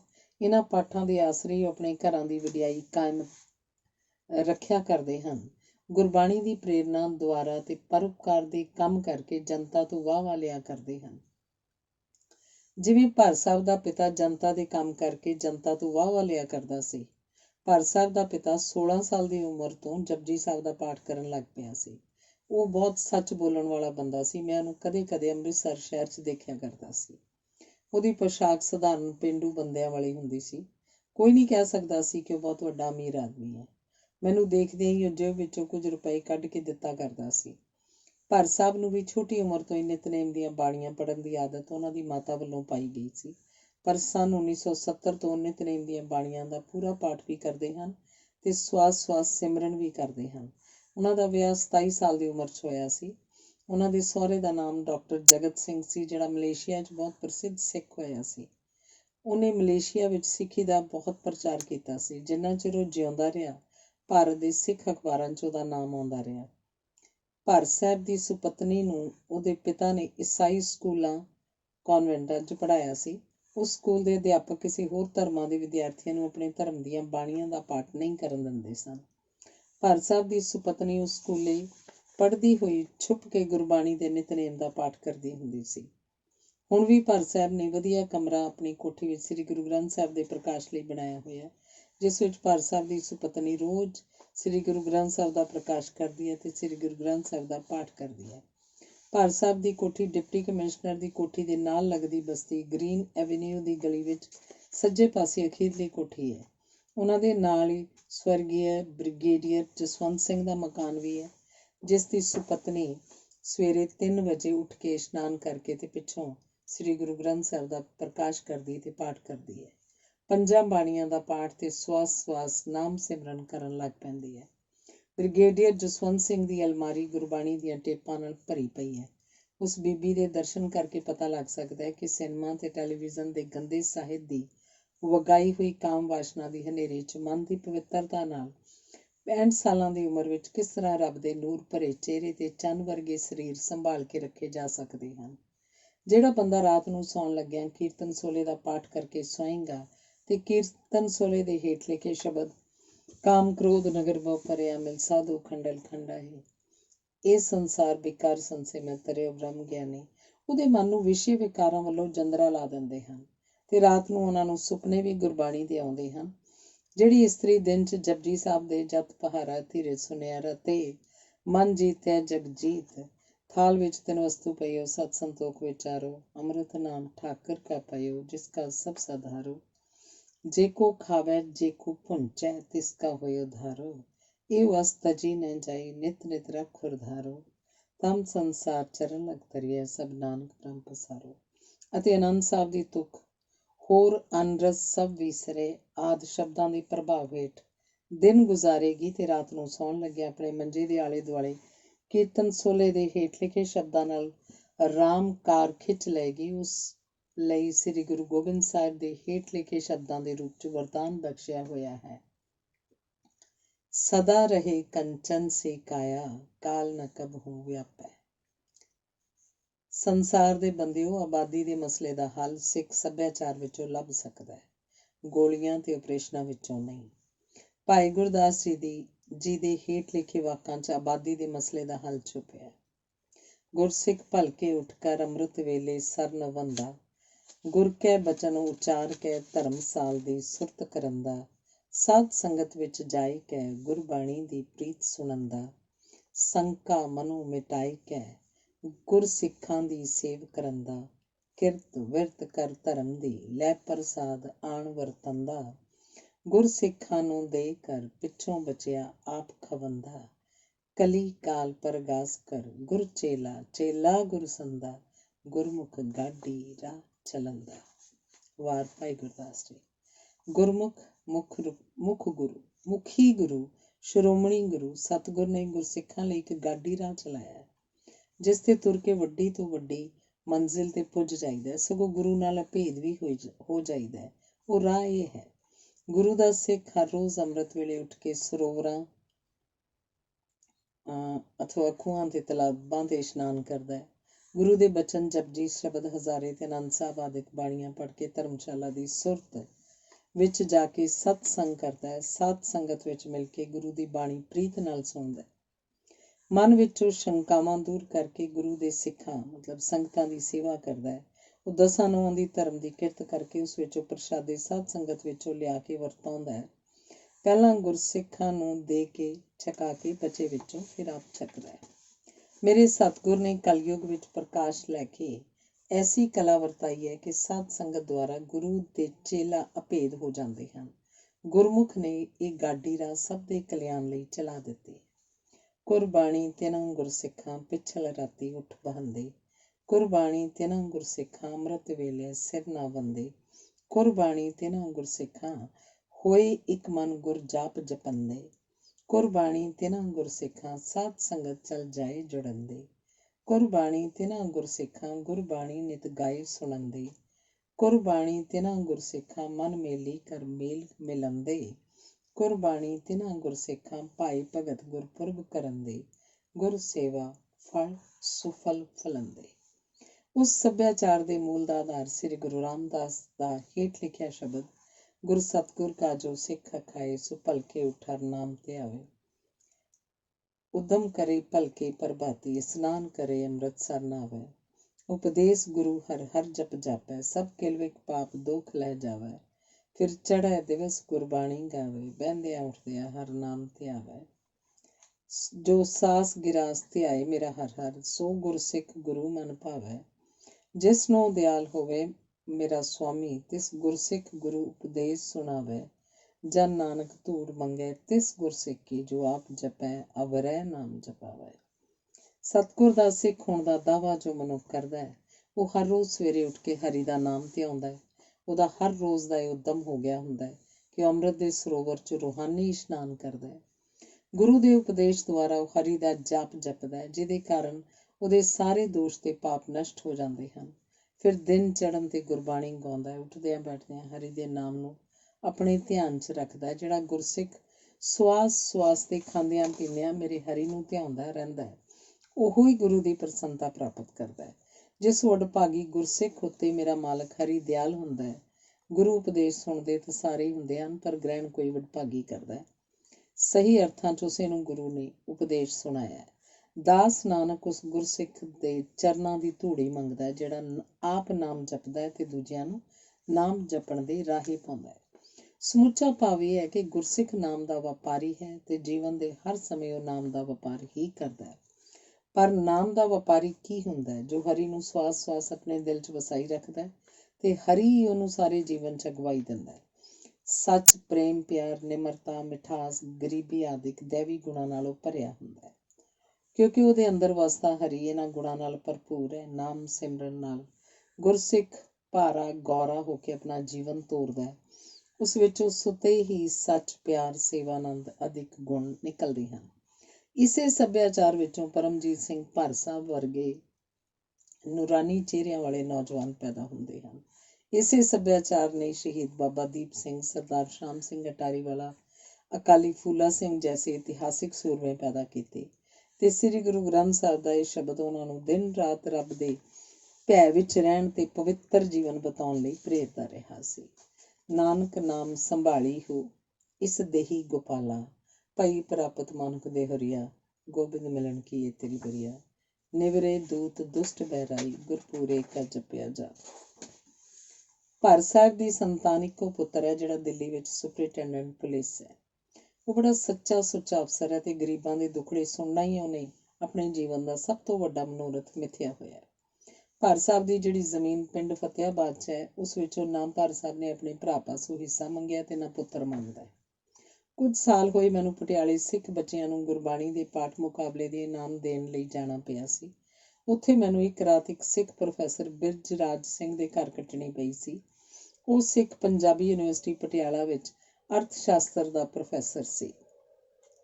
ਉਹਨੇ ਦੱਸਿਆ ਕਿ ਉਹਨੂੰ ਨਾਈਜੀਰੀਆ ਦੇਸ਼ ਦੀ ਸਰਕਾਰ ਦੀ ਨੌਕਰੀ ਕਰਨ ਲਈ ਉਸ ਦੇਸ਼ 'ਚ 6 ਮਹੀਨੇ ਰਹਿਣਾ ਪਿਆ ਸੀ। ਉਹਨੂੰ ਬਾਜ਼ਾਰ 'ਚ ਤੁਰੇ ਜਾਂਦੇ ਨੂੰ ਦੇਖ ਕੇ ਉਸ ਦੇਸ਼ ਦੇ ਇੱਕ ਬੰਦੇ ਨੇ ਇੱਕ ਦਿਨ ਉਹਨੂੰ ਕਿਹਾ ਕਿ ਤੂੰ ਮਹਾਰਾਜ ਹਿੰਦੁਸਤਾਨ ਦਾ ਕੋਈ ਮਹਾਰਾਜਾ ਹੈ? ਆਰ ਯੂ ਅ ਮਹਾਰਾਜਾ? ਤਾਂ ਉਹਨੇ ਕਿਹਾ ਕਿ ਮੈਂ ਮਹਾਰਾਜਾ ਨਹੀਂ। ਉਹਦਾ ਇਹ ਉੱਤਰ ਸੁਣ ਕੇ ਉਸ ਬੰਦੇ ਨੇ ਉਹਨੂੰ ਕਿਹਾ, if you are not a maharaja then you are a very important man. ਭਾਵ ਜੇ ਤੂੰ ਮਹਾਰਾਜਾ ਨਹੀਂ ਤਾਂ ਤੂੰ ਬਹੁਤ ਮਹੱਤਤਾ ਵਾਲਾ ਬੰਦਾ ਹੈ। ਉਸ ਪ੍ਰੋਫੈਸਰ ਨੇ ਦੱਸਿਆ ਕਿ ਮੈਂ ਉਸ ਦੇਸ਼ ਦੇ ਇੱਕ ਅਜਿਹੇ ਦਫ਼ਤਰ 'ਚ ਗਿਆ ਜਿਹਦਾ ਸਭ ਤੋਂ ਵੱਡਾ ਅਫਸਰ ਇੱਕ ਇਸਤਰੀ ਸੀ। ਮੇਰੇ ਉਸ ਇਸਤਰੀ ਨੂੰ ਮਿਲਣ ਪਿੱਛੋਂ ਉਸ ਇਸਤਰੀ ਨੇ ਮੇਰੇ ਬਾਰੇ ਕਿਸੇ ਬੰਦੇ ਨੂੰ ਕਿਹਾ, ਹੀ ਵਾਜ਼ ਅ ਵੈਰੀ ਹੈਂਡਸਮ ਮੈਨ। ਭਾਵ ਕਿ ਉਹ ਬਹੁਤ ਖੂਬਸੂਰਤ ਬੰਦਾ ਸੀ। ਉਹ ਪ੍ਰੋਫੈਸਰ ਤੜਕੇ ਉੱਠ ਕੇ ਇਸ਼ਨਾਨ ਕਰਕੇ ਗੁਰਸਿੱਖੀ ਦੇ ਨਿਤਨੇਮ ਦੀਆਂ 5 ਬਾਣੀਆਂ ਦਾ ਪਾਠ ਪੜ੍ਹਦਾ ਹੈ। ਫਿਰ ਆਪਣੇ ਘਰ ਤੇ ਸ੍ਰੀ ਗੁਰੂ ਗ੍ਰੰਥ ਸਾਹਿਬ ਦੇ ਕਮਰੇ 'ਚ ਜਾ ਕੇ ਸਾਰੀ ਆਸਾ ਦੀ ਵਾਰ ਦਾ ਪਾਠ ਗਾ ਕੇ ਕਰਦਾ ਹੈ। ਉਹ ਪੰਜਾਬੀ ਯੂਨੀਵਰਸਿਟੀ ਪਟਿਆਲਾ 'ਚ ਅਰਥ ਸ਼ਾਸਤਰ ਦਾ ਪ੍ਰੋਫੈਸਰ ਸੀ ਤੇ ਮੁਕਾਬਲੇ ਕੰਪੀਟੀਸ਼ਨ ਦਾ ਇਮਤਿਹਾਨ ਪਾਸ ਕਰਕੇ ਯੂਪੀ ਦੇ ਇੱਕ ਪਹਾੜੀ ਸ਼ਹਿਰ ਮਸੂਰੀ ਵਿੱਚ ਸ੍ਰੀ ਲਾਲ ਬਹਾਦਰ ਸ਼ਾਸਤਰੀ ਕਾਲਜ ਵਿੱਚ ਅਰਥ ਸ਼ਾਸਤਰ ਦਾ ਪ੍ਰੋਫੈਸਰ ਹੈ। ਉਸ ਕਾਲਜ 'ਚ ਉਹ ਵਿਦਿਆਰਥੀ ਪੜ੍ਹਦੇ ਹਨ ਜਿਹੜੇ IAS ਆਫਿਸਰ, ਡਿਪਟੀ ਕਮਿਸ਼ਨਰ ਬਣਦੇ ਹਨ। ਪਿਛਲੇ ਸਾਲ ਉਹਨੂੰ ਸਰਕਾਰ ਨੇ ਕਿਸੇ ਹੋਰ ਦੇਸ਼ ਵਿੱਚ ਭੇਜਿਆ ਸੀ। ਉਹਦੀ ਕਹਾਣੀ ਇਸ ਤਰ੍ਹਾਂ ਹੈ ਕਿ ਉਹਦਾ ਬਾਪ ਗਰੀਬ ਆਦਮੀ ਸੀ, ਪਰ ਗੁਰਬਾਣੀ ਦਾ ਪਾਠ ਉਹਨੂੰ ਉੱਨਤੀ ਦੇ ਮਾਰਗ ਤੇ ਅਗਾਂਹ ਤੋਂ ਅਗਾਂਹ ਤੋਰਦਾ ਗਿਆ। ਉਹ ਅਮੀਰੀ 'ਚ ਨਹੀਂ ਪੜ੍ਹਿਆ, ਘਰ ਦੀ ਗਰੀਬੀ 'ਚ ਵਜ਼ੀਫੇ ਪ੍ਰਾਪਤ ਕਰਦਾ ਹੋਇਆ ਪੜ੍ਹਦਾ ਗਿਆ। ਜਿਹੜੇ ਮਾਂ ਬਾਪ ਆਪਣੇ ਬੱਚਿਆਂ ਨੂੰ ਨਕਲਾਂ ਕਰਾਉਂਦੇ ਹਨ, ਉਹ ਸੋਚ ਲੈਣ ਕਿ ਨਕਲਾਂ ਕਰਾਉਣਾ ਠੀਕ ਹੈ ਜਾਂ ਗੁਰਸਿੱਖੀ ਦੇ ਨਿਤਨੇਮ ਦੀਆਂ 5 ਬਾਣੀਆਂ ਦਾ ਪਾਠ ਕਰਨ ਵਾਲੇ ਬਣਾ ਕੇ ਉਹਨਾਂ ਨੂੰ ਵਜ਼ੀਫੇ ਪ੍ਰਾਪਤ ਕਰਨ ਵਾਲੇ ਪਾਸੇ ਤੋਰਨਾ ਚੰਗਾ ਹੈ। ਕੁਝ ਸਾਲ ਪਹਿਲਾਂ ਉਸ ਪ੍ਰੋਫੈਸਰ ਨੇ ਸ੍ਰੀ ਗੁਰੂ ਗੋਬਿੰਦ ਸਿੰਘ ਸਟੱਡੀ ਸਰਕਲ ਦੀ ਇਕੱਤਰਤਾ ਵਿੱਚ ਫਗਵਾੜੇ ਇੱਕ ਵਿਖਿਆਨ ਦਿੱਤਾ ਸੀ ਤੇ ਮੈਂ ਉਹਦੀ ਵਿਦਵਤਾ ਤੇ ਹੈਰਾਨ ਹੋ ਗਿਆ ਸਾਂ। ਉਹਨੇ ਅਰਥ ਸ਼ਾਸਤਰ ਦੇ ਇੱਕ ਅੰਗਰੇਜ਼ ਵਿਦਵਾਨ ਦੀ ਗੱਲ ਦੱਸੀ ਕਿ ਉਹ ਉਹਨਾਂ ਦੀ ਜਮਾਤ ਨੂੰ ਪੜ੍ਹਾ ਰਿਹਾ ਸੀ। ਉਸ ਅੰਗਰੇਜ਼ ਨੇ ਜਮਾਤ ਨੂੰ ਇੱਕ ਪ੍ਰਸ਼ਨ ਕੀਤਾ ਕਿ ਜੇ ਇੰਗਲੈਂਡ ਦੇਸ਼ ਦੀ ਹਵਾਈ ਜਹਾਜ਼ਾਂ ਦੀ BOAC ਕੰਪਨੀ ਚੱਲਦੇ ਹਵਾਈ ਜਹਾਜ਼ਾਂ ਨੂੰ ਨਾਕਾਰੇ ਕਰਕੇ ਨਵੇਂ ਹਵਾਈ ਜਹਾਜ਼ ਖਰੀਦੇ ਤਾਂ ਕੀ ਅਕਲ ਦੀ ਗੱਲ ਹੋਏਗੀ ਜਾਂ ਬੇਵਕੂਫੀ ਦੀ? ਉਸ ਪ੍ਰੋਫੈਸਰ ਨੇ ਉੱਤਰ ਦਿੱਤਾ ਕਿ ਅਕਲ ਦੀ ਗੱਲ ਹੋਏਗੀ, ਕਿਉਂਕਿ ਹੋ ਸਕਦਾ ਹੈ ਕਿ ਨਵੇਂ ਜਹਾਜ਼ਾਂ ਦੀ ਰਫ਼ਤਾਰ ਤੇਜ਼ ਹੋਵੇ ਜਾਂ ਉਹਨਾਂ ਵਿੱਚ ਮੁਸਾਫਰਾਂ ਲਈ ਵਧੇਰੇ ਸੁੱਖ ਹੋਣ। ਉਸ ਅੰਗਰੇਜ਼ ਪ੍ਰੋਫੈਸਰ ਨੇ ਪ੍ਰੋਫੈਸਰ ਬ੍ਰਿਜਰਾਜ ਸਿੰਘ ਨੂੰ ਕਿਹਾ ਕਿ ਤੂੰ ਹੈ ਤੇ ਵਿਦਿਆਰਥੀ, ਪਰ ਤੂੰ ਇੰਨਾ ਸਿਆਣਾ ਹੈ ਕਿ ਤੂੰ ਪ੍ਰੋਫੈਸਰ ਦੀ ਕੁਰਸੀ ਤੇ ਬੈਠਣ ਦਾ ਅਧਿਕਾਰੀ ਹੈ। ਕਿਉਂਕਿ ਮੈਂ ਬਥੇਰੇ ਅੰਗਰੇਜ਼ਾਂ ਨੂੰ ਇਹ ਪ੍ਰਸ਼ਨ ਕੀਤਾ, ਪਰ ਉਹਨਾਂ ਵਿੱਚੋਂ ਕਿਸੇ ਨੂੰ ਇਹ ਉੱਤਰ ਨਹੀਂ ਸੁਝਿਆ ਜਿਹਨੂੰ ਮੈਂ ਠੀਕ ਸਮਝਦਾ। ਕਿਸੇ ਅੰਗਰੇਜ਼ ਨੂੰ ਇਹ ਉੱਤਰ ਨਾ ਸੁਝਿਆ, ਬਲਕਿ ਪੰਜਾਬ ਦੇ ਇੱਕ ਸਿੱਖ ਨੂੰ ਇਹ ਉੱਤਰ ਕਿਉਂ ਸੁਝਿਆ ਤੇ ਕਿਵੇਂ ਸੁਝਿਆ, ਇਹ ਉੱਤਰ ਦੇਣ ਦੀ ਸੋਝੀ ਉਹਦੇ ਹਿਰਦੇ 'ਚ ਸ੍ਰੀ ਗੁਰੂ ਗ੍ਰੰਥ ਸਾਹਿਬ ਦੀਆਂ ਹੇਠ ਲਿਖੀਆਂ ਤੁਕਾਂ ਜੈਸੀਆਂ ਤੁਕਾਂ ਨੇ ਪੈਦਾ ਕੀਤੀ। ਇਹਨਾਂ ਵਿੱਚੋਂ ਪਹਿਲੀਆਂ 2 ਤੁਕਾਂ ਜਪਜੀ ਸਾਹਿਬ 'ਚੋਂ ਹਨ ਤੇ ਤੀਜੀ ਸੁਖਮਨੀ ਸਾਹਿਬ 'ਚੋਂ। ਸੁਣਿਆ ਸਤ ਸੰਤੋਖ ਗਿਆਨ, दूसरी, मन्नै सगल भवन की सुध। तीसरी, प्रभ कै सिमरन सब किछ सुझै। ਉਸ ਸਿੱਖ ਪ੍ਰੋਫੈਸਰ ਦਾ ਪੁੱਤਰ 16 ਸਾਲ ਦਾ ਸੀ ਤੇ ਧੀ 12 ਸਾਲ ਦੀ ਸੀ। ਦੋਵਾਂ ਨੇ ਅੰਮ੍ਰਿਤ ਛਕਿਆ ਹੋਇਆ। ਉਹਨਾਂ ਨੂੰ ਗੁਰਸਿੱਖੀ ਦੇ ਨਿਤਨੇਮ ਦੀਆਂ 5 ਬਾਣੀਆਂ ਯਾਦ ਹਨ ਤੇ ਹਰ ਰੋਜ਼ ਉਹ ਉਹਨਾਂ ਦਾ ਜ਼ੁਬਾਨੀ ਪਾਠ ਕਰਦੇ ਹਨ। ਉਹ ਬੱਚੇ ਸਿਨੇਮੇ ਤੇ ਟੈਲੀਵਿਜ਼ਨ ਦੀਆਂ ਆਚਰਣ ਵਿਗਾੜੂ ਝਾਕੀਆਂ ਤੋਂ ਬਚੇ ਹੋਏ ਹਨ। ਉਹ ਨਾਮ ਸਿਮਰਨ ਤੇ ਗੁਰਬਾਣੀ ਦੇ ਪਾਠ ਦੇ ਵਾਤਾਵਰਨ ਵਿੱਚ ਚੜ੍ਹਦੀ ਕਲਾ ਵਾਲੇ ਜੀਵਨ ਦੇ ਮਾਰਗ ਤੇ ਤੁਰੇ ਹੋਏ ਹਨ। ਰੱਬ ਆਪਣੀਆਂ ਬਰਕਤਾਂ ਦੇਣ ਨੂੰ ਉਤਾਵਲਾ ਹੋਇਆ ਰਹਿੰਦਾ, ਪਰ ਲੈਣ ਵਾਲੇ ਉਹਨੂੰ ਬਹੁਤ ਥੋੜ੍ਹੇ ਜਣੇ ਲੱਭਦੇ ਹਨ। ਇਹਦਾ ਪਤਾ ਸ੍ਰੀ ਗੁਰੂ ਗ੍ਰੰਥ ਸਾਹਿਬ ਦੇ ਹੇਠ ਲਿਖੇ ਸ਼ਬਦ ਤੋਂ ਮਿਲਦਾ ਹੈ। ਕੋਟਨ ਮੈਂ ਨਾਨਕ ਕਉ ਨਾਰਾਇਣ ਜਿਹ ਚੀਤ। ਉਸ ਪ੍ਰੋਫੈਸਰ ਨੂੰ ਚਿਹਰੇ ਦਾ ਨੂਰ ਤੇ ਅਦੁੱਤੀ ਬੁੱਧੀ ਦੀਆਂ ਬਰਕਤਾਂ ਕਿੱਥੋਂ ਪ੍ਰਾਪਤ ਹੋਈਆਂ? ਕੇਵਲ ਨਾਮ ਸਿਮਰਨ ਤੇ ਗੁਰਬਾਣੀ ਦੇ ਨਿਤਨੇਮ ਦੇ ਰਜਵੇ ਤੇ ਚਾਹ ਭਰੇ ਪਾਠਾਂ ਦੇ ਕਾਰਨ। ਬਾਹਰਲੇ ਦੇਸ਼ਾਂ 'ਚ ਉਸਨੂੰ ਨੂਰ ਵਾਲੇ ਭਰਵੇਂ ਚਿਹਰੇ ਤੇ ਉਹਦੀ ਦੂਰੀ ਪੱਗ ਤੇ ਦਾੜੀ ਕਾਰਨ ਉਹਨੂੰ ਮਹਾਰਾਜਾ ਸਮਝਿਆ ਗਿਆ। ਜਿਹੜੇ ਮਾਪੇ ਸਮਝਦੇ ਹਨ ਕਿ ਆਪਣੇ ਧੀਆਂ ਪੁੱਤਰਾਂ ਨੂੰ ਦੁੱਧ ਘਿਓ ਜੈਸੇ ਸਰੀਰ ਨੂੰ ਪਾਲਣ ਵਾਲੇ ਚੰਗੇ ਪਦਾਰਥ ਖਾਣ ਪੀਣ ਨੂੰ ਦੇਣ ਨਾਲ ਹੀ ਉਹਨਾਂ ਦਾ ਕਰਤੱਵ ਪੂਰਾ ਹੋ ਗਿਆ, ਉਹ ਗਲਤੀ ਕਰਦੇ ਹਨ।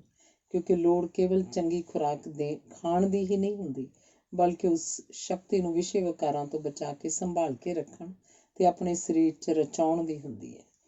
ਜਿਹੜੀ ਸ਼ਕਤੀ ਖੁਰਾਕ ਖਾਣ ਤੋਂ ਪੈਦਾ ਹੁੰਦੀ ਹੈ ਤੇ ਜਿਹੜੀ ਸਰੀਰ 'ਚ ਰਚ ਕੇ ਸਰੀਰ ਨੂੰ ਨਰੋਆ ਤੇ ਚਿਹਰੇ ਨੂੰ ਨੂਰ ਵਾਲਾ ਬਣਾਉਂਦੀ ਹੁੰਦੀ ਹੈ ਤੇ ਬੁੱਧੀ ਨੂੰ ਤਿੱਖਾ ਬਣਾਉਂਦੀ ਹੈ। ਚੰਗੀ ਖੁਰਾਕ ਤੋਂ ਪੈਦਾ ਹੋਏ ਰਸਾਂ ਨੂੰ ਸੰਭਾਲ ਕੇ ਰੱਖਣ ਦਾ ਉਪਦੇਸ਼ ਦੇਣ ਵਾਲੇ ਸ੍ਰੀ ਗੁਰੂ ਗ੍ਰੰਥ ਸਾਹਿਬ ਦੇ ਅਨੇਕਾਂ ਸ਼ਬਦ ਹਨ, ਜਿਨ੍ਹਾਂ ਵਿੱਚੋਂ ਹੇਠ ਲਿਖੇ ਸ਼ਬਦ ਦਿੱਤੇ ਜਾਂਦੇ ਹਨ। ਬਿਲਾਵਲ ਮਹਿਲਾ ਪੰਜਵਾਂ। ਕਵਨ ਕਵਨ ਨਹੀਂ ਪਤਰਿਆ ਤੁਮਰੀ ਪ੍ਰਤੀਤ, ਮਾਹ ਮੋਹਨੀ ਮੋਹਿਆ ਨਰਕ ਕੀ ਰੇਤ। ਅਗਲਾ ਹੈ, ਜਟਾ ਪਸਮ ਲੇਪਨ ਕੀਆ ਕਹਾ ਗੁਫਾ ਮੈਂ ਬਾਸ, ਮਨ ਜੀਤੇ ਜਗ ਜੀਤਿਆ ਜਾਂ ਤੇ ਵਿਖਿਆ ਤੇ ਹੋਈ ਉਦਾਸ। ਅਗਲਾ, ਆਈ ਪੰਥੀ ਸਗਲ ਜਮਾਤੀ, ਮਨ ਜੀਤੈ ਜਗ ਜੀਤ, ਆਦੇਸ ਤਿਸੈ ਆਦੇਸ, ਆਦ ਅਨੀਲ ਅਨਾਦ ਅਨਾਹਤ, ਜੁਗ ਜੁਗ ਏਕੋ ਵੇਸ। ਅਗਲਾ ਹੈ, ਜਤ ਪਹਾਰਾ ਧੀਰਜ ਸੁਣਿਆ, ਰਹਿਣ ਮਤ ਵੇਦ ਹਥਿਆਰ। ਚੰਗੀ ਖੁਰਾਕ ਖਾ ਕੇ ਜਿਸ ਗੱਲ ਦਾ ਫਿਕਰ ਕਰਨ ਦੀ ਲੋੜ ਹੁੰਦੀ ਹੈ, ਉਹ ਹੈ ਮਨ ਦੀ ਉਹ ਪਵਿੱਤਰਤਾ ਪ੍ਰਾਪਤ ਕਰਨਾ, ਜਿਸ ਨੂੰ ਸ੍ਰੀ ਗੁਰੂ ਗ੍ਰੰਥ ਸਾਹਿਬ ਦੇ ਹੇਠ ਲਿਖੇ ਸ਼ਬਦ 'ਚ ਦੱਸਿਆ ਗਿਆ ਹੈ। ਸੁਪਨੈ ਬਿੰਦ ਨ ਦੇਈ ਝਰਨਾ, ਤਿਸ ਕਾਜੀ ਕੋ ਜਰਾ ਨ ਮਰਨਾ। ਖੁਰਾਕ ਓਨੀ ਖਾਣੀ ਚਾਹੀਦੀ ਹੈ ਜਿੰਨੀ ਸਰੀਰ 'ਚ ਰਚ ਸਕੇ ਤੇ ਸਰੀਰ ਦੀਆਂ ਕਿਰਿਆਵਾਂ ਲਈ ਜ਼ਰੂਰੀ ਹੋਵੇ। ਲੋੜ ਤੋਂ ਵੱਧ ਖਾਧੀ ਖੁਰਾਕ ਜਿਹੜਾ ਵਿਕਾਰ ਪੈਦਾ ਕਰਦੀ ਹੈ, ਉਹਨੂੰ ਹੇਠ ਲਿਖੇ ਲੇਖ 'ਚ ਬਿਆਨ ਕੀਤਾ ਗਿਆ ਹੈ। ਜ਼ਹਿਰ ਪ੍ਰਵੇਸ਼ਤਾ। ਖੁਰਾਕ ਦੀ ਦੁਰਵਰਤੋਂ ਦੇ ਕਾਰਨ ਲਹੂ 'ਚ ਜ਼ਹਿਰ ਦਾ ਪ੍ਰਵੇਸ਼ ਕਰ ਜਾਣ ਦੇ ਅਸਰ। ਮਨੁੱਖ ਜਾਤੀ ਦੇ ਸਾਹਮਣੇ ਇਸ ਸਮੇਂ ਬਹੁਤੀ ਆਬਾਦੀ ਦੀ ਸਮੱਸਿਆ ਨਿਖਰ ਕੇ ਆ ਖਲੋਤੀ ਹੈ। ਭੂਤਕਾਲ 'ਚ ਪੈਦਾਇਸ਼ ਦੀਆਂ ਭਾਰੀ ਰਫ਼ਤਾਰਾਂ ਭਾਰੀ ਮੌਤ ਗਿਣਤੀਆਂ ਨਾਲ ਸਾਵੀਆਂ ਹੋ ਕੇ ਤੁਲ ਜਾਂਦੀਆਂ ਸਨ ਤੇ ਆਬਾਦੀ ਦਾ ਕੁੱਲ ਵਾਧਾ ਬਹੁਤ ਥੋੜ੍ਹਾ ਹੁੰਦਾ ਸੀ। ਖੇਤੀਕਾਰੀ ਤੇ ਰੋਗਾਂ ਦੇ ਇਲਾਜ ਦੇ ਵੱਧ ਵਿਕਾਸ ਅਰਥਾਤ ਵੱਧ ਚੁੱਕੇ ਵਿਗਿਆਨ ਨੇ ਭੁੱਖ ਤੇ ਰੋਗ ਦੇ ਪ੍ਰਭਾਵਾਂ ਨੂੰ ਘੱਟ ਤਾਂ ਕਰ ਦਿੱਤਾ ਸੀ, ਪਰ ਬਿਨਾਂ ਬਲਗਮੀ ਮਾਦੇ ਨੂੰ ਲਿੰਗ ਰਾਹੀਂ ਖਾਰਜ ਕਰਨ ਦੀ ਹਵਸ ਘਟਾਉਣ ਦੇ। ਸੁਣੋ, ਸਾਨੂੰ ਕਿਸੇ ਵੀ ਭੁਲੇਖੇ 'ਚ ਨਹੀਂ ਰਹਿਣਾ ਚਾਹੀਦਾ। ਜਿਨਸੀ ਹਵਸ ਨਾਲ ਭਰਪੂਰ ਇਸ ਸਰਵਵਿਆਪੀ ਮਾਨਸਿਕ ਦਸ਼ਾ ਦੀਆਂ ਬੁਨਿਆਦਾਂ ਵਿੱਚ ਉਨੀ ਸਰਵਵਿਆਪੀ ਲੋੜ ਹੁੰਦੀ ਹੈ ਖੁਰਾਕ ਤੋਂ ਉਪਜੀ ਜ਼ਹਿਰ ਪ੍ਰਵੇਸ਼ਤਾ ਦੇ ਪਦਾਰਥਾਂ ਨੂੰ ਕੱਢਣ ਦੀ। ਆਮ ਜਿਨਸੀ ਹਵਸ ਉਹ ਹਵਸ ਜਿਸ ਦੀ ਪੂਰਤੀ ਕੇਵਲ ਇਹਦੀ ਆਪਣੀ ਖਾਤਰ ਕੀਤੀ ਜਾਂਦੀ ਹੈ, ਸਰੀਰ ਦੀਆਂ ਹੋਰ ਨਿਕਾਸਕਾਰੀ ਲੋੜਾਂ ਵਾਂਗ ਹੀ ਹੁੰਦੀ ਹੈ, ਜਿਵੇਂ ਟੱਟੀ ਫਿਰਨ ਪਿਸ਼ਾਬ ਕਰਨ ਦੀ ਬੇਕਾਬੂ ਲੋੜ ਹੁੰਦੀ ਹੈ। ਫਰਕ ਇੰਨਾ ਹੈ ਕਿ ਬਲਗਮੀ ਮਾਦੇ ਦਾ ਇਹ ਕੁਦਰਤੀ ਨਿਕਾਸ ਰਾਹ ਨਹੀਂ। ਜਦੋਂ ਇਹ ਮਾਦਾ ਬਹੁਤਾਤ ਅਰਥਾਤ ਲੋੜ ਤੋਂ ਵੱਧ ਹੋਵੇ, ਕੇਵਲ ਉਦੋਂ ਹੀ ਇਹ ਗਲਤ ਰਾਹਾਂ 'ਚੋਂ ਭਰਪੂਰ ਹੋ ਕੇ ਵਗ ਤੁਰਦਾ ਹੈ। ਜਦੋਂ ਸਰੀਰ ਨੂੰ ਭੋਜਨ ਇਹਦੀ ਲੋੜ ਦਾ ਖਿਆਲ ਰੱਖ ਕੇ ਦਿੱਤਾ ਜਾਵੇ ਤੇ ਇਹ ਭੋਜਨ ਕਿਸੇ ਤਰ੍ਹਾਂ ਵੀ ਜ਼ਹਿਰ ਨਾ ਬਣ ਸਕੇ, ਤਾਂ ਉਸ ਪੁਰਾਣੇ ਇੱਕ ਤਰ੍ਹਾਂ ਦੇ ਲਿੰਗੀ ਨਜ਼ਲੇ ਨੂੰ ਇਹ ਸਰੀਰ ਪੈਦਾ ਹੀ ਨਹੀਂ ਹੋਣ ਦੇਵੇਗਾ, ਜਿਸ ਤੋਂ ਛੁਟਕਾਰਾ ਚੋਖੇ ਇਖਰਾਜ਼ਾਂ ਨਾਲ ਹੀ ਹੁੰਦਾ ਹੈ। ਤਿੱਬੀ ਅਰਥਾਤ ਰੋਗਾਂ ਦੇ ਇਲਾਜ ਨਾਲ ਸੰਬੰਧ ਰੱਖਣ ਵਾਲੇ ਜਿਸ ਅੰਗਰੇਜ਼ੀ ਲੇਖ ਦੇ ਇੱਕ ਪੈਰੇ ਦਾ ਤਰਜਮਾ ਉੱਪਰ ਲਿਖਿਆ ਲੇਖ ਹੈ, ਉਹਨੂੰ ਪੜ੍ਹ ਕੇ ਬੰਬਈ ਦੇ ਕਾਲਜਾਂ ਦੀਆਂ ਵਿਦਿਆਰਥਣਾਂ ਨੇ ਕਿਹਾ ਸੀ ਕਿ ਇਸ ਲੇਖ ਦਾ ਤਰਜਮਾ ਹਿੰਦੀ 'ਚ ਹੋਣਾ ਚਾਹੀਦਾ, ਤਾਂ ਜੋ ਇਹਨੂੰ ਹਿੰਦੀ ਪੜ੍ਹੇ ਹੋਏ ਬੰਦੇ ਵੀ ਪੜ੍ਹ ਸਕਣ। ਮੈਂ ਪੂਰੇ ਲੇਖ ਦਾ 8 ਪੰਨਿਆਂ ਦਾ ਅੰਗਰੇਜ਼ੀ ਕਿਤਾਬਚਾ ਵੀ ਛਾਪਿਆ ਹੋਇਆ ਹੈ, ਜਿਹਦਾ ਨਾਮ ਹੈ ਨਿਊਟ੍ਰੀਸ਼ਨਲ ਟੌਕਸੈਮੀਆ। ਲੋੜ ਤੋਂ ਵੱਧ ਖੁਰਾਕ ਨਾ ਖਾਣ ਦੀ ਸਿੱਖਿਆ ਸਾਨੂੰ ਗੁਰੂ ਸਾਹਿਬਾਂ ਦੇ ਹੇਠ ਲਿਖੇ ਸ਼ਬਦਾਂ ਤੋਂ ਮਿਲਦੀ ਹੈ। ਅਲਪ ਆਹਾਰ ਸੁਲਭ ਸੀ ਨਿੰਦਰਾ, ਦਇਆ ਛਿਮਾ ਤਨ ਪ੍ਰੀਤ, ਸੀਲ ਸੰਤੋਖ ਸਦਾ ਨਿਰਬਾਹਿਬੋ, ਹੈਬੋ ਤ੍ਰਿਗੁਣ ਅਤੀਤ, ਕਾਮ ਕ੍ਰੋਧ ਹੰਕਾਰ ਲੋਭ ਹਟ, ਮੋਹ ਨ ਮਨ ਮੋਹ ਲਿਆਵੈ, ਤਬ ਹੀ ਆਤਮ ਤਤ ਕੋ ਦਰਸੈ, ਪਰਮ ਪੁਰਖ ਕਹਿ ਪਾਵੈ। ਰਾਮਕਲੀ ਪਾਤਸ਼ਾਹੀ 10ਵੀਂ। ਪੌੜੀ। ਸੇਵ ਕੀਤੀ ਸੰਤੋਖੀ, ਜਿਨੇ ਸੱਚੋ ਸੱਚ ਧਿਆਇਆ, ਉਹਨੇ ਮੰਦੇ ਪੈਰ ਨਾ ਰੱਖਿਓ, ਕਰ ਸੁਕ੍ਰਿਤ ਧਰਮ ਕਮਾਇਆ, ਉਹਨੇ ਦੁਨੀਆ ਤੋੜੇ ਬੰਧਨਾ, ਅੰਨ ਪਾਣੀ ਥੋੜਾ ਖਾਇਆ, ਤੂੰ ਬਖਸ਼ੀਸੀ ਅਗਲਾ, ਨਿਤ ਦੇਵੈ ਚੜ੍ਹੈ ਸਵਾਇਆ, ਵਡਿਆਈ ਵੱਡਾ ਪਾਇਆ। ਅਗਲਾ ਹੈ ਤ੍ਰਿਗ ਤ੍ਰਿਗ ਖਾਇਆ, ਤ੍ਰਿਗ ਤ੍ਰਿਗ ਸੋਇਆ, ਤ੍ਰਿਗ ਤ੍ਰਿਗ ਕਾਪੜ ਅੰਗ ਚੜਾਇਆ, ਤ੍ਰਿਗ ਸਰੀਰ ਕੁਟੰਬ ਸਹਿਤ ਸਿਉ, ਜਿਤ ਹੁਣ ਖਸਮ ਨਾ ਪਾਇਆ, ਪੌੜੀ ਛੁੜਕੀ ਫਿਰ ਹਾਥ ਨਾ ਆਵੈ, ਅਹਿਲਾ ਜਨਮ ਗਵਾਇਆ। ਬਿਲਾਵਲ ਮਹਿਲਾ ਪਹਿਲਾ। ਇਹ ਰਸ ਛਾਡੇ ਉਹ ਰਸ ਆਵਾ, ਉਹ ਰਸ ਪੀਆ ਇਹ ਰਸ ਨਹੀਂ ਪਾਵਾ। ਮਨੁੱਖ ਨੂੰ ਇਹ ਉੱਪਰ ਲਿਖੀ ਮਨ ਦੀ ਪਵਿੱਤਰਤਾ ਕਰਨ ਦੀ ਲੋੜ ਕਿਉਂ ਹੈ? ਇਹਦਾ ਉੱਤਰ ਸ੍ਰੀ ਗੁਰੂ ਗ੍ਰੰਥ ਸਾਹਿਬ ਦੇ ਹੇਠ ਲਿਖੇ ਸ਼ਬਦ ਤੋਂ ਮਿਲਦਾ ਹੈ। ਇਨ ਪੰਚਨ ਮੇਰੋ ਮਨ ਜੋ ਬਿਗਾਰਿਓ, ਪਲ ਪਲ ਹਰਜੀ ਤੇ ਅੰਤਰ ਪਾਰਿਓ। ਅਰਥਾਤ ਕਾਮ ਕ੍ਰੋਧ ਲੋਭ ਮੋਹ ਹੰਕਾਰ ਪੰਜਾਂ ਨੇ ਮੇਰੇ ਮਨ ਨੂੰ ਵਿਗਾੜਿਆ ਹੋਇਆ ਹੈ। ਪਲ ਪਲ ਤੇ ਮੈਨੂੰ ਕੁਰਾਹੇ ਪਾ ਕੇ ਰੱਬ ਨੂੰ ਯਾਦ ਕਰਨ ਵਾਲੇ ਪਾਸੇ ਤੋਂ ਹਟਾਉਂਦੇ ਹਨ। ਲਾਹੌਰ ਸ਼ਹਿਰ ਦੇ ਸਰਕਾਰੀ ਹਾਈ ਸਕੂਲ 'ਚ ਗੁਰਚਰਨ ਸਿੰਘ ਦੱਤਾ ਨਾਮ ਦਾ ਇੱਕ ਨੌਜਵਾਨ ਸਿੱਖ ਅਧਿਆਪਕ ਸੀ। ਉਹਦੀ ਸੁੰਦਰਤਾ ਵੀ ਹੈਰਾਨ ਕਰ ਦੇਣ ਵਾਲੀ ਸੀ। ਸ਼ਹਿਰ ਦੇ ਸਾਰੇ ਸਿੱਖ ਗੁਰਦੁਆਰਾ ਡੇਰਾ ਸਾਹਿਬ ਨੂੰ ਮੱਥਾ ਟੇਕਣ ਆਇਆ ਕਰਦੇ ਸਨ, ਇਸ ਲਈ ਮੈਨੂੰ ਹਰ ਸਿੱਖ ਦੇ ਦਰਸ਼ਨ ਕਰਨ ਦਾ ਅਵਸਰ ਮਿਲ ਜਾਂਦਾ ਸੀ। ਸੰਨ 1947 ਦੀ ਦੇਸ਼ ਦੀ ਵੰਡ ਤੋਂ ਪਿੱਛੋਂ ਉਹਦੀ ਪਤਨੀ ਹੁਸੈਨਪੁਰੇ ਦੇ ਰੇਲਵੇ ਫਾਟਕ ਦੇ ਲਾਗੇ ਰਹਿਣ ਲੱਗ ਪਈ ਸੀ। ਉਹ ਅੰਮ੍ਰਿਤਸਰ ਦੇ ਕੁੜੀਆਂ ਦੇ ਹਾਇਰ ਸੈਕੰਡਰੀ ਸਕੂਲ 'ਚ ਅਧਿਆਪਕਾ ਸੀ। ਸਾਡਾ ਡੇਰਾ ਵੀ ਕਈ ਸਾਲ ਹੁਸੈਨਪੁਰੇ ਦੇ ਫਾਟਕ ਦੇ ਲਾਗੇ ਰਿਹਾ ਸੀ। ਗੁਰਦੁਆਰਾ ਸਾਹਿਬ ਤੋਂ ਇਸ ਲੂਲੇ ਬੱਚੇ ਨੂੰ ਮੈਂ ਸੰਨ 1934 ਵਿੱਚ ਉਹਦੀ 4 ਕੁ ਸਾਲ ਦੀ ਉਮਰ 'ਚ ਚੁੱਕਿਆ ਸੀ। ਉਹਦੀ ਸੇਵਾ ਦੇ ਕਾਰਨ ਹਰ ਬੰਦੇ ਦੇ ਹਿਰਦੇ 'ਚ ਮੇਰੇ ਲਈ ਭਾਰੀ ਸਤਿਕਾਰ ਪੈਦਾ ਹੁੰਦਾ ਰਿਹਾ ਸੀ। ਉਹਨੂੰ ਮੈਂ ਸੰਨ 1992 ਤੱਕ ਆਪਣੀ ਸੰਭਾਲ 'ਚ ਰੱਖਿਆ। ਉਹ ਬੀਬੀ ਮੈਨੂੰ ਲੂਲੇ ਦੀ ਤੇ ਪਿੰਗਲਵਾੜੇ ਦੀ ਸੇਵਾ ਕਰਦੇ ਨੂੰ ਦੇਖਦੀ ਰਹੀ ਸੀ, ਇਸ ਲਈ ਉਹਦੇ ਹਿਰਦੇ 'ਚ ਮੇਰਾ ਭਾਰਾ ਸਤਿਕਾਰ ਬਣਦਾ ਗਿਆ ਸੀ। ਉਹ ਮੈਨੂੰ ਦਾਨ ਦਿੰਦੀ ਰਹੀ ਸੀ ਤੇ ਮੇਰੇ ਕਾਰਜ ਦੀ ਸਹਾਇਤਾ ਲਈ ਭਾਰੇ ਫਿਕਰ 'ਚ ਰਹਿੰਦੀ ਹੁੰਦੀ ਸੀ। 10 ਕੁ ਸਾਲ ਹੋਏ ਉਹਦੀ ਨੌਕਰੀ ਸਮਾਪਤ ਹੋਈ ਤੇ ਉਹ ਅੰਮ੍ਰਿਤਸਰ ਨੂੰ ਛੱਡਣ ਲੱਗੀ। ਆਪਣਾ ਸਾਰਾ ਸਮਾਨ, ਮੰਜੇ ਪੀੜੇ ਸਭ ਉਹ ਮੈਨੂੰ ਦੇ ਗਈ ਸੀ ਤੇ ਘਰ ਦੇ ਬੰਦੇ ਵਾਲੇ ਵੈਰਾਗ ਨਾਲ ਮੈਨੂੰ ਦੱਸ ਗਈ ਕਿ ਮੈਂ ਆਪਣੀ ਇੱਕ ਧੀ ਪਾਸ ਅੰਬਾਲਾ ਛਾਉਣੀ ਰਿਹਾ ਕਰਾਂਗੀ। ਸੰਨ 1981 ਦੇ ਅਕਤੂਬਰ ਦੇ ਮਹੀਨੇ 'ਚ ਉਸ ਬੀਬੀ ਦੇ ਧੀ ਤੇ ਪੁੱਤਰ ਦੋਵੇਂ ਜਣੇ ਮੈਨੂੰ ਦਾਨ ਦੇਣ ਲਈ ਪਿੰਗਲਵਾੜੇ ਆਏ ਸਨ। ਮੈਨੂੰ ਉਸ ਬੀਬੀ ਨੇ ਦੱਸਿਆ ਕਿ ਮੈਂ ਮਾਸਟਰ ਗੁਰਚਰਨ ਸਿੰਘ ਦੱਤਾ ਦੀ ਧੀ ਹਾਂ। ਮੈਂ ਬੀਬੀ ਨੂੰ ਕਿਹਾ ਕਿ ਬੀਬੀ ਤੇਰਾ ਪਿਤਾ ਬਹੁਤ ਸੁੰਦਰ ਸੀ। ਮੈਂ ਉਸ ਨੂੰ ਪੁੱਛਿਆ ਕਿ ਬੀਬੀ ਤੁਹਾਡੇ ਪਾਸ ਆਪਣੇ ਪਿਤਾ ਦੀ ਕੋਈ ਫੋਟੋ ਹੈ ਜਾਂ ਨਹੀਂ। ਉਹਨੇ ਦੱਸਿਆ ਕਿ ਅਸੀਂ ਲਾਹੌਰ ਪਾਕਿਸਤਾਨ ਗਏ ਸਾਂ। ਉੱਥੇ ਅਸੀਂ ਉਸ ਘਰ 'ਚ ਗਏ ਜਿੱਥੇ ਮੇਰੇ ਮਾਤਾ ਪਿਤਾ ਰਹਿੰਦੇ ਸਨ। ਅਸੀਂ ਉਸ ਘਰ 'ਚ ਰਹਿਣ ਵਾਲੇ ਮੁਸਲਮਾਨਾਂ ਨੂੰ ਪੁੱਛਿਆ ਕਿ ਸਾਡੇ ਘਰ ਦੀ ਕੋਈ ਨਿਸ਼ਾਨੀ ਬਾਕੀ ਹੈ ਜਾਂ ਨਹੀਂ। ਉਹਨਾਂ ਨੇ ਉੱਤਰ ਦਿੱਤਾ ਕਿ ਹੋਰ ਤਾਂ ਤੁਹਾਡੀ ਛੱਡੀ ਹੋਈ ਵਸਤ ਸਾਡੇ ਪਾਸ ਨਹੀਂ ਹੈ, ਪਰ ਫੋਟੋਆਂ ਜ਼ਰੂਰ ਹਨ ਜਿਹੜੀਆਂ ਇੱਕੋ ਸਿੱਖ ਦੀਆਂ ਹਨ ਤੇ ਬਹੁਤ ਖੂਬਸੂਰਤ ਸਿੱਖ ਦੀਆਂ ਹਨ। ਇਸ ਲਈ ਅਸੀਂ ਦੋਵੇਂ ਫੋਟੋਆਂ ਸੰਭਾਲ ਕੇ ਰੱਖੀਆਂ ਹੋਈਆਂ ਹਨ। ਉਹਨਾਂ ਨੂੰ ਸੁੱਟਣ ਲਈ ਸਾਡਾ ਮਨ ਨਹੀਂ ਮੰਨਿਆ ਕਿਉਂਕਿ ਬਹੁਤ ਹੀ ਸੁੰਦਰ ਬੰਦੇ ਦੀਆਂ ਤਸਵੀਰਾਂ ਹਨ। ਬੀਬੀ ਨੇ ਦੱਸਿਆ ਕਿ ਅਸੀਂ ਉਹ ਫੋਟੋ ਲਾਹੌਰੋਂ ਉਸ ਘਰ ਤੋਂ ਲੈ ਆਏ ਸਾਂ। ਮੈਂ ਉਹਨਾਂ ਨੂੰ ਕਿਹਾ ਕਿ ਤੁਸੀਂ ਉਹ ਫੋਟੋ ਮੈਨੂੰ ਦੇ ਜਾਣਾ। ਇਹ ਹੈ 10 ਨੌਆਂ ਦੀ ਕਮਾਈ 'ਚੋਂ ਦਸਵੰਧ ਕੱਢਣ ਵਾਲੇ ਤੇ ਬਾਣੀ ਪੜ੍ਹਨ ਵਾਲੇ ਤੇ ਵਾਹਿਗੁਰੂ ਦੇ ਨਾਮ ਦਾ ਸਿਮਰਨ ਕਰਨ ਵਾਲੇ ਬੰਦਿਆਂ ਦੀ ਸੁੰਦਰਤਾ ਦਾ ਹਾਲ। ਬੀਬੀ ਨੇ ਦੱਸਿਆ ਕਿ ਘਰ 'ਚ ਮੇਰੇ ਪਿਤਾ ਸ੍ਰੀ ਗੁਰੂ ਗ੍ਰੰਥ ਸਾਹਿਬ ਦਾ ਪ੍ਰਕਾਸ਼ ਕਰਦੇ ਸਨ ਤੇ ਨਿਤਨੇਮ ਦਾ ਗੁਰਬਾਣੀ ਦਾ ਪਾਠ ਹਰ ਰੋਜ਼ ਕਰਦੇ ਸਨ। ਸੁੰਦਰਤਾ ਦੀ ਵਰਖਾ ਰੱਬ ਦੇ ਦਰਬਾਰ ਤੋਂ ਹੁੰਦੀ ਰਹਿੰਦੀ ਹੈ, ਪਰ ਇਹਨੂੰ ਝੋਲੀਆਂ ਅੱਡ ਕੇ ਸਾਂਭਦੇ ਉਹੀ ਹਨ ਜਿਹੜੇ ਭਾਈ ਗੁਰਦਾਸ ਜੀ ਦੇ ਹੇਠ ਲਿਖੇ ਵਾਕ ਅਨੁਸਾਰ ਜੀਵਨ ਬਿਤਾਉਂਦੇ ਹਨ, ਜਿਹਦੀ ਪਹਿਲੀ ਤੁਕ ਹੈ ਗੁਰਸਿੱਖ ਭਲਕੇ ਉੱਠ ਕਰ ਅੰਮ੍ਰਿਤ ਵੇਲੇ ਸਰਨਾ ਬੰਦਾ। ਜਦ ਭਾਰਤ ਤੇ ਅੰਗਰੇਜ਼ਾਂ ਦਾ ਰਾਜ ਸੀ, ਉਸ ਸਮੇਂ ਅੰਗਰੇਜ਼ੀ ਦਾ ਰੋਜ਼ਾਨਾ ਅਖਬਾਰ ਸਟੇਟਸਮੈਨ ਕਲਕੱਤੇ ਤੋਂ ਨਿਕਲਦਾ ਹੁੰਦਾ ਸੀ। ਉਸ ਅਖਬਾਰ ਦਾ ਜਿਹੜਾ ਅੰਗਰੇਜ਼ ਐਡੀਟਰ ਸੀ ਉਹ ਉੱਚ ਕੋਟੀ ਦਾ ਵਿਦਵਾਨ ਸੀ। ਉਹਦੀ ਇੱਕ ਲਿਖਤ ਬੜੀ ਫੈਲੀ ਸੀ ਕਿ ਰੰਗ ਬਿਰੰਗੀਆਂ ਪੱਗਾਂ ਵਾਲੇ ਸਿੱਖਾਂ ਨੇ ਖੂਬਸੂਰਤੀ ਕਾਇਮ ਰੱਖੀ ਹੋਈ ਹੈ। ਇਹ ਹਿੰਦੁਸਤਾਨ ਦੇ ਬਗੀਚੇ ਦੇ ਰੰਗ ਬਿਰੰਗੇ ਫੁੱਲ ਹਨ। ਇਹਨਾਂ ਦੀਆਂ ਪੱਗਾਂ ਨੇ ਫੁੱਲਾਂ ਦੇ ਗੁਲਦਸਤੇ ਬਣਾ ਕੇ ਇਹਨਾਂ ਦੇ ਸਿਰਾਂ ਨੂੰ ਸਜਾਇਆ ਹੋਇਆ। ਮੈਂ ਸਿੱਖਾਂ ਨੂੰ ਖਬਰਦਾਰ ਕਰਨਾ ਚਾਹੁੰਦਾ ਕਿ ਉਹ ਫੁੱਲਾਂ ਦੀ ਦੋਹਰੀ ਪੱਗ ਵਾਲੀ ਗਿਣਤੀ ਨਾ ਘਟਣ ਦੇਣ, ਬਲਕਿ ਵਧਾਉਣ। ਮੈਂ ਮਹਾਰਾਜਾ ਪਟਿਆਲਾ ਦੇ ਜਵਾਨ ADC ਦੀ ਸ਼ਕਲ ਦੇਖ ਕੇ ਸਿੱਖ ਬਣਿਆ ਸਾਂ। ਸ਼ਕਲ ਤੋਂ ਮੇਰਾ ਭਾਵ ਦਾੜੀ, ਕੇਸ, ਦੋਹਰੀ ਦਸਤਾਰ ਨਾਲ ਸਜੀ ਹੋਈ ਸ਼ਕਲ ਹੈ। ਮੈਂ ਕਿਉਂਕਿ ਦੋਹਰੀ ਪੱਗ ਤੇ ਦਾੜੀ ਦੇਖ ਕੇ ਸਿੱਖ ਬਣਿਆ, ਇਸ ਲਈ ਮੈਂ ਜਿੰਨਾ ਚਿਰ ਜਿਉਂਦਾ ਇਹਨਾਂ ਦੇ ਹੱਕ 'ਚ ਆਵਾਜ਼ ਉਠਾਈ ਜਾਵਾਂਗਾ ਤਾਂ ਕਿ ਰਾਮਜੀ ਦਾਸ ਨਵੇਂ ਪੂਰਨ ਸਿੰਘ ਬਣਨ ਤੋਂ ਨਾ ਰਹਿ ਜਾਣ। ਮੈਂ ਆਪਣੀ ਭਰਪੂਰ ਜਵਾਨੀ 'ਚ ਜਦੋਂ ਇਸ਼ਨਾਨ ਕਰਕੇ ਕੇਸ ਹਰੇ ਕਰਨ ਲਈ ਉਹਨਾਂ ਨੂੰ ਖਿਲਾਰਿਆ ਕਰਦਾ ਸਾਂ ਤਾਂ ਆਪਣੇ ਆਲੇ ਦੁਆਲੇ ਖਿਲਰੇ ਸਿਰ ਦੇ ਕੇਸਾਂ ਨੂੰ ਦੇਖ ਕੇ ਇੱਕ ਰੱਬ ਦੀ ਅਦੁੱਤੀ ਦਾਤ ਦੇ ਦਰਸ਼ਨ ਕਰਿਆ ਕਰਦਾ ਸੀ। ਉਸ ਖੁਸ਼ੀ ਨੂੰ ਬਿਆਨ ਨਹੀਂ ਕੀਤਾ ਜਾ ਸਕਦਾ, ਮਹਿਸੂਸ ਕੀਤਾ ਜਾ ਸਕਦਾ ਹੈ।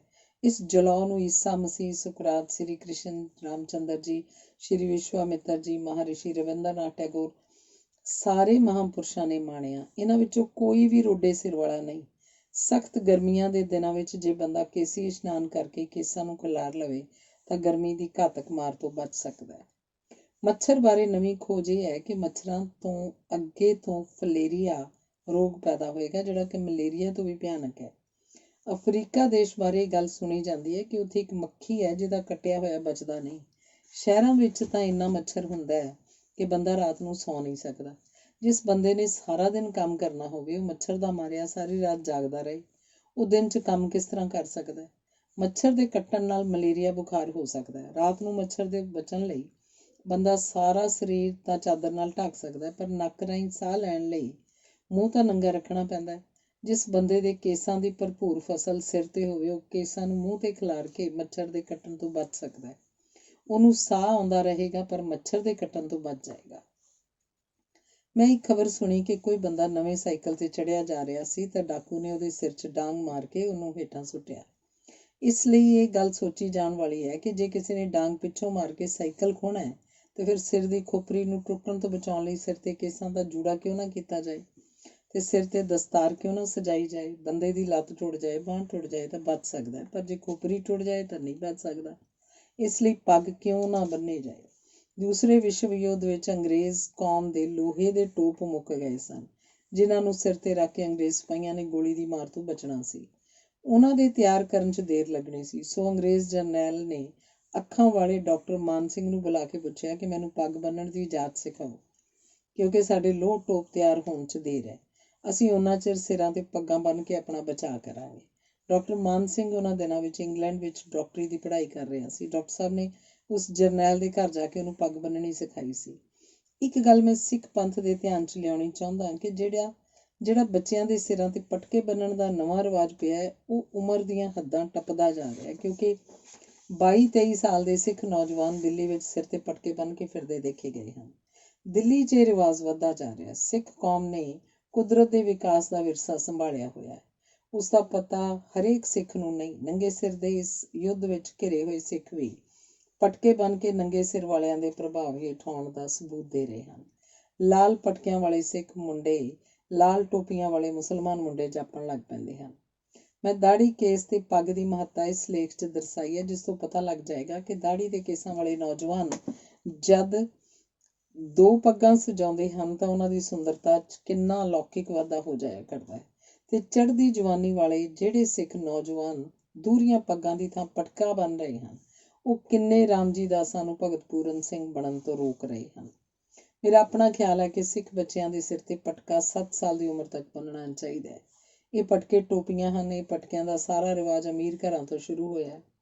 ਇਹ ਰਿਵਾਜ ਤਕਰੀਬਨ 12-13 ਸਾਲਾਂ ਤੋਂ ਪਿਆ ਹੋਏਗਾ, ਕਿਉਂਕਿ ਇਹ ਰਿਵਾਜ ਅਮੀਰ ਘਰਾਂ ਤੋਂ ਤੁਰਿਆ ਤੇ ਅਮੀਰ ਬੰਦਿਆਂ ਬਾਰੇ ਆਮ ਲੋਕਾਂ ਦਾ ਖਿਆਲ ਹੁੰਦਾ ਹੈ ਕਿ ਉਹ ਬਹੁਤੇ ਲਿਖੇ ਪੜ੍ਹੇ ਤੇ ਅਕਲ ਵਾਲੇ ਹੁੰਦੇ ਹਨ।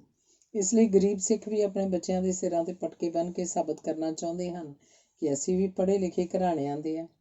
ਅਮੀਰ ਆਦਮੀ ਤਾਂ ਕਲੱਬਾਂ 'ਚ ਬੈਠ ਕੇ ਅਨੇਕ ਪ੍ਰਕਾਰ ਦੇ ਗਲਤ ਕੰਮ ਕਰਨੇ ਸਿੱਖਦੇ ਰਹਿੰਦੇ ਹਨ। ਗਰੀਬ ਆਦਮੀਆਂ ਨੂੰ ਉਹਨਾਂ ਦੀ ਨਕਲ ਕਰਨ ਤੋਂ ਪਹਿਲਾਂ 100 ਵਾਰ ਸੋਚਣਾ ਚਾਹੀਦਾ। ਸਿੱਖ ਗੁਰਦੁਆਰਿਆਂ ਦੀਆਂ ਬਰਕਤਾਂ ਨੂੰ ਦੇਖ ਕੇ ਮੇਰਾ ਮਨ ਭਰ ਆਉਂਦਾ ਹੈ। ਤਖਤ ਸ੍ਰੀ ਕੇਸਗੜ੍ਹ ਸਾਹਿਬ, ਸ੍ਰੀ ਅਨੰਦਪੁਰ ਸਾਹਿਬ, ਗੁਰਦੁਆਰਾ ਸ੍ਰੀ ਦੁੱਖ ਨਿਵਾਰਨ ਸਾਹਿਬ ਪਟਿਆਲਾ ਤੇ ਫਤਿਹਗੜ੍ਹ ਸਾਹਿਬ ਸਰਹੰਦ, ਸ੍ਰੀ ਦਰਬਾਰ ਸਾਹਿਬ ਅੰਮ੍ਰਿਤਸਰ ਦੇ ਵਲਗਣ ਅੰਦਰ ਸਾਡੇ ਦਾਨ ਪਾਤਰ ਪਏ ਹੁੰਦੇ ਹਨ ਤੇ ਬੋਰਡ ਲੱਗੇ ਹੋਏ ਹਨ।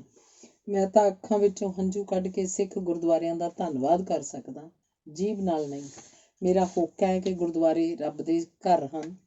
ਉਹ ਕੋਈ ਦਾਤ ਨਹੀਂ ਜੋ ਰੱਬ ਨਾ ਦੇ ਸਕਦਾ ਹੋਵੇ ਤੇ ਸਿੱਖ ਗੁਰਦੁਆਰਿਆਂ ਤੋਂ ਨਾ ਮਿਲਦੀ ਹੋਵੇ। ਮੈਂ ਤਾਂ ਸਿੱਖ ਗੁਰਦੁਆਰਿਆਂ ਦੀਆਂ ਬਰਕਤਾਂ ਦੇਖ ਕੇ ਵਿਸਮਾਦ ਵਿੱਚ ਆ ਜਾਂਦਾ ਹਾਂ। ਧੰਨਵਾਦ। ਅਗਲਾ ਲੇਖ ਹੈ ਹੋਰਨਾਂ ਲਈ ਜਾਨ ਵਾਰਨ ਦੀਆਂ ਸੰਸਾਰ ਦੀਆਂ 2 ਅਦੁੱਤੀਆਂ ਕਹਾਣੀਆਂ। ਤਤਪਰਤਾ ਦੀਆਂ 2 ਮਿਸਾਲਾਂ ਸਾਨੂੰ ਦੁਨੀਆ ਦੇ ਇਤਿਹਾਸ ਵਿੱਚੋਂ ਮਿਲਦੀਆਂ ਹਨ। ਇੱਕ ਰੇਲ ਗੱਡੀ ਆ ਰਹੀ ਸੀ, ਉਹਦੇ ਅੱਗੇ ਇੱਕ ਛੋਟਾ ਜਿਹਾ ਪੁਲ ਸੀ ਜਿਹੜਾ ਕਿ 5-7 ਗਜ਼ ਚੌੜਾ ਹੋਏਗਾ। ਉਸ ਪੁਲ ਨੂੰ ਅੱਗ ਲੱਗੀ ਹੋਈ ਸੀ। ਉਸ ਪੁਲ ਦੇ ਲਾਗੇ ਇੱਕ ਮੁੰਡਾ ਡੰਗਰ ਚਰਾ ਰਿਹਾ ਸੀ। ਉਸ ਪਾਸ ਲਾਲ ਝੰਡੀ ਤਾਂ ਹੈ ਨਹੀਂ ਸੀ। ਉਹਨੇ ਸੋਚਿਆ ਕਿ ਪੁਲ ਉੱਤੇ ਆ ਕੇ ਗੱਡੀ ਦੇ ਇੰਜਣ ਨੇ ਡਿੱਗ ਪੈਣਾ ਤੇ ਸਾਰੀ ਗੱਡੀ ਉਲਟ ਜਾਏਗੀ, ਜਿਸ ਕਰਕੇ ਹਜ਼ਾਰਾਂ ਸਵਾਰੀਆਂ ਮਰ ਜਾਣਗੀਆਂ। ਗੱਡੀ ਦਾ ਬਚਾਅ ਇੱਕੋ ਢੰਗ ਨਾਲ ਹੋ ਸਕਦਾ ਸੀ ਕਿ ਗੱਡੀ ਦੇ ਪੁਲ ਤੋਂ ਪਹੁੰਚਣ ਤੋਂ ਪਹਿਲਾਂ ਮੈਂ ਇੰਜਣ ਅੱਗੇ ਆ ਕੇ ਕੱਟ ਜਾਵਾਂ ਤੇ ਮੇਰੇ ਕੱਟਣ ਨਾਲ ਗੱਡੀ ਖੜੀ ਹੋ ਜਾਵੇ। ਆਪੇ ਡਰਾਈਵਰ ਨੂੰ ਪੁਲ ਦੀ ਅੱਗ ਦਾ ਪਤਾ ਲੱਗ ਜਾਏਗਾ। ਇਸ ਤਰ੍ਹਾਂ ਹਾਲੈਂਡ ਦੇਸ਼ ਦਾ ਇੱਕ ਮੁੰਡਾ ਹੋਇਆ ਜਿਹਦਾ ਨਾਮ ਹੰਸ ਬ੍ਰਿੰਕਰ ਸੀ। ਹਾਲੈਂਡ ਦੇਸ਼ ਦੀ ਧਰਤੀ ਸਮੁੰਦਰ ਤੋਂ ਨੀਵੀਂ ਹੈ ਤੇ ਸਮੁੰਦਰ ਦੀ ਕੰਧ ਕੱਚੀ ਮਿੱਟੀ ਦੀ ਹੈ। ਜੇ ਕਿਤੇ ਸਮੁੰਦਰ ਦੀ ਕੰਧ ਵਿੱਚ ਛੇਕ ਹੋ ਜਾਏ ਤਾਂ ਛੇਕ ਉਸੇ ਵੇਲੇ ਬੰਦ ਕਰਨਾ ਪੈਂਦਾ ਹੈ, ਨਹੀਂ ਤਾਂ ਪਾੜ ਬਹੁਤ ਵੱਧ ਜਾਂਦਾ ਹੈ ਤੇ ਹਜ਼ਾਰਾਂ ਬੰਦੇ ਮਰ ਸਕਦੇ ਹਨ। ਹੰਸ ਬ੍ਰਿੰਕਰ ਨੇ ਦੇਖਿਆ ਕਿ ਸਮੁੰਦਰ ਦੀ ਕੰਧ 'ਚ ਸੁਰਾਖ ਹੋ ਰਿਹਾ ਹੈ। ਉਹਨੇ ਛੇਕ 'ਚ ਆਪਣੀ ਬਾਂਹ ਦੇ ਦਿੱਤੀ। ਸੁਰਾਖ ਤਾਂ ਬੰਦ ਹੋ ਗਿਆ, ਪਰ ਉਹ ਸਾਰੀ ਰਾਤ ਇਕੱਲਾ ਹੀ ਬਾਂਹ ਕੰਧ 'ਚ ਦਿੱਤੀ ਖੜਾ ਰਿਹਾ ਤੇ ਸਵੇਰ ਤੱਕ ਸਰਦੀ ਨਾਲ ਮਰ ਗਿਆ। ਮੈਂ ਲਾਇਬ੍ਰੇਰੀਆਂ ਵਿੱਚ ਮੁਕਤੀ ਫੌਜ ਦੇ ਬਾਨੀ ਜਨਰਲ ਬੂਥ ਦੀ ਕਹਾਣੀ ਪੜ੍ਹੀ, ਜਿਹਨੇ ਬੇਆਸਰੇ ਅਪਾਹਜਾਂ ਦੀ ਸੇਵਾ ਸੰਭਾਲ ਲਈ ਡੇਰੇ ਬਣਾਏ।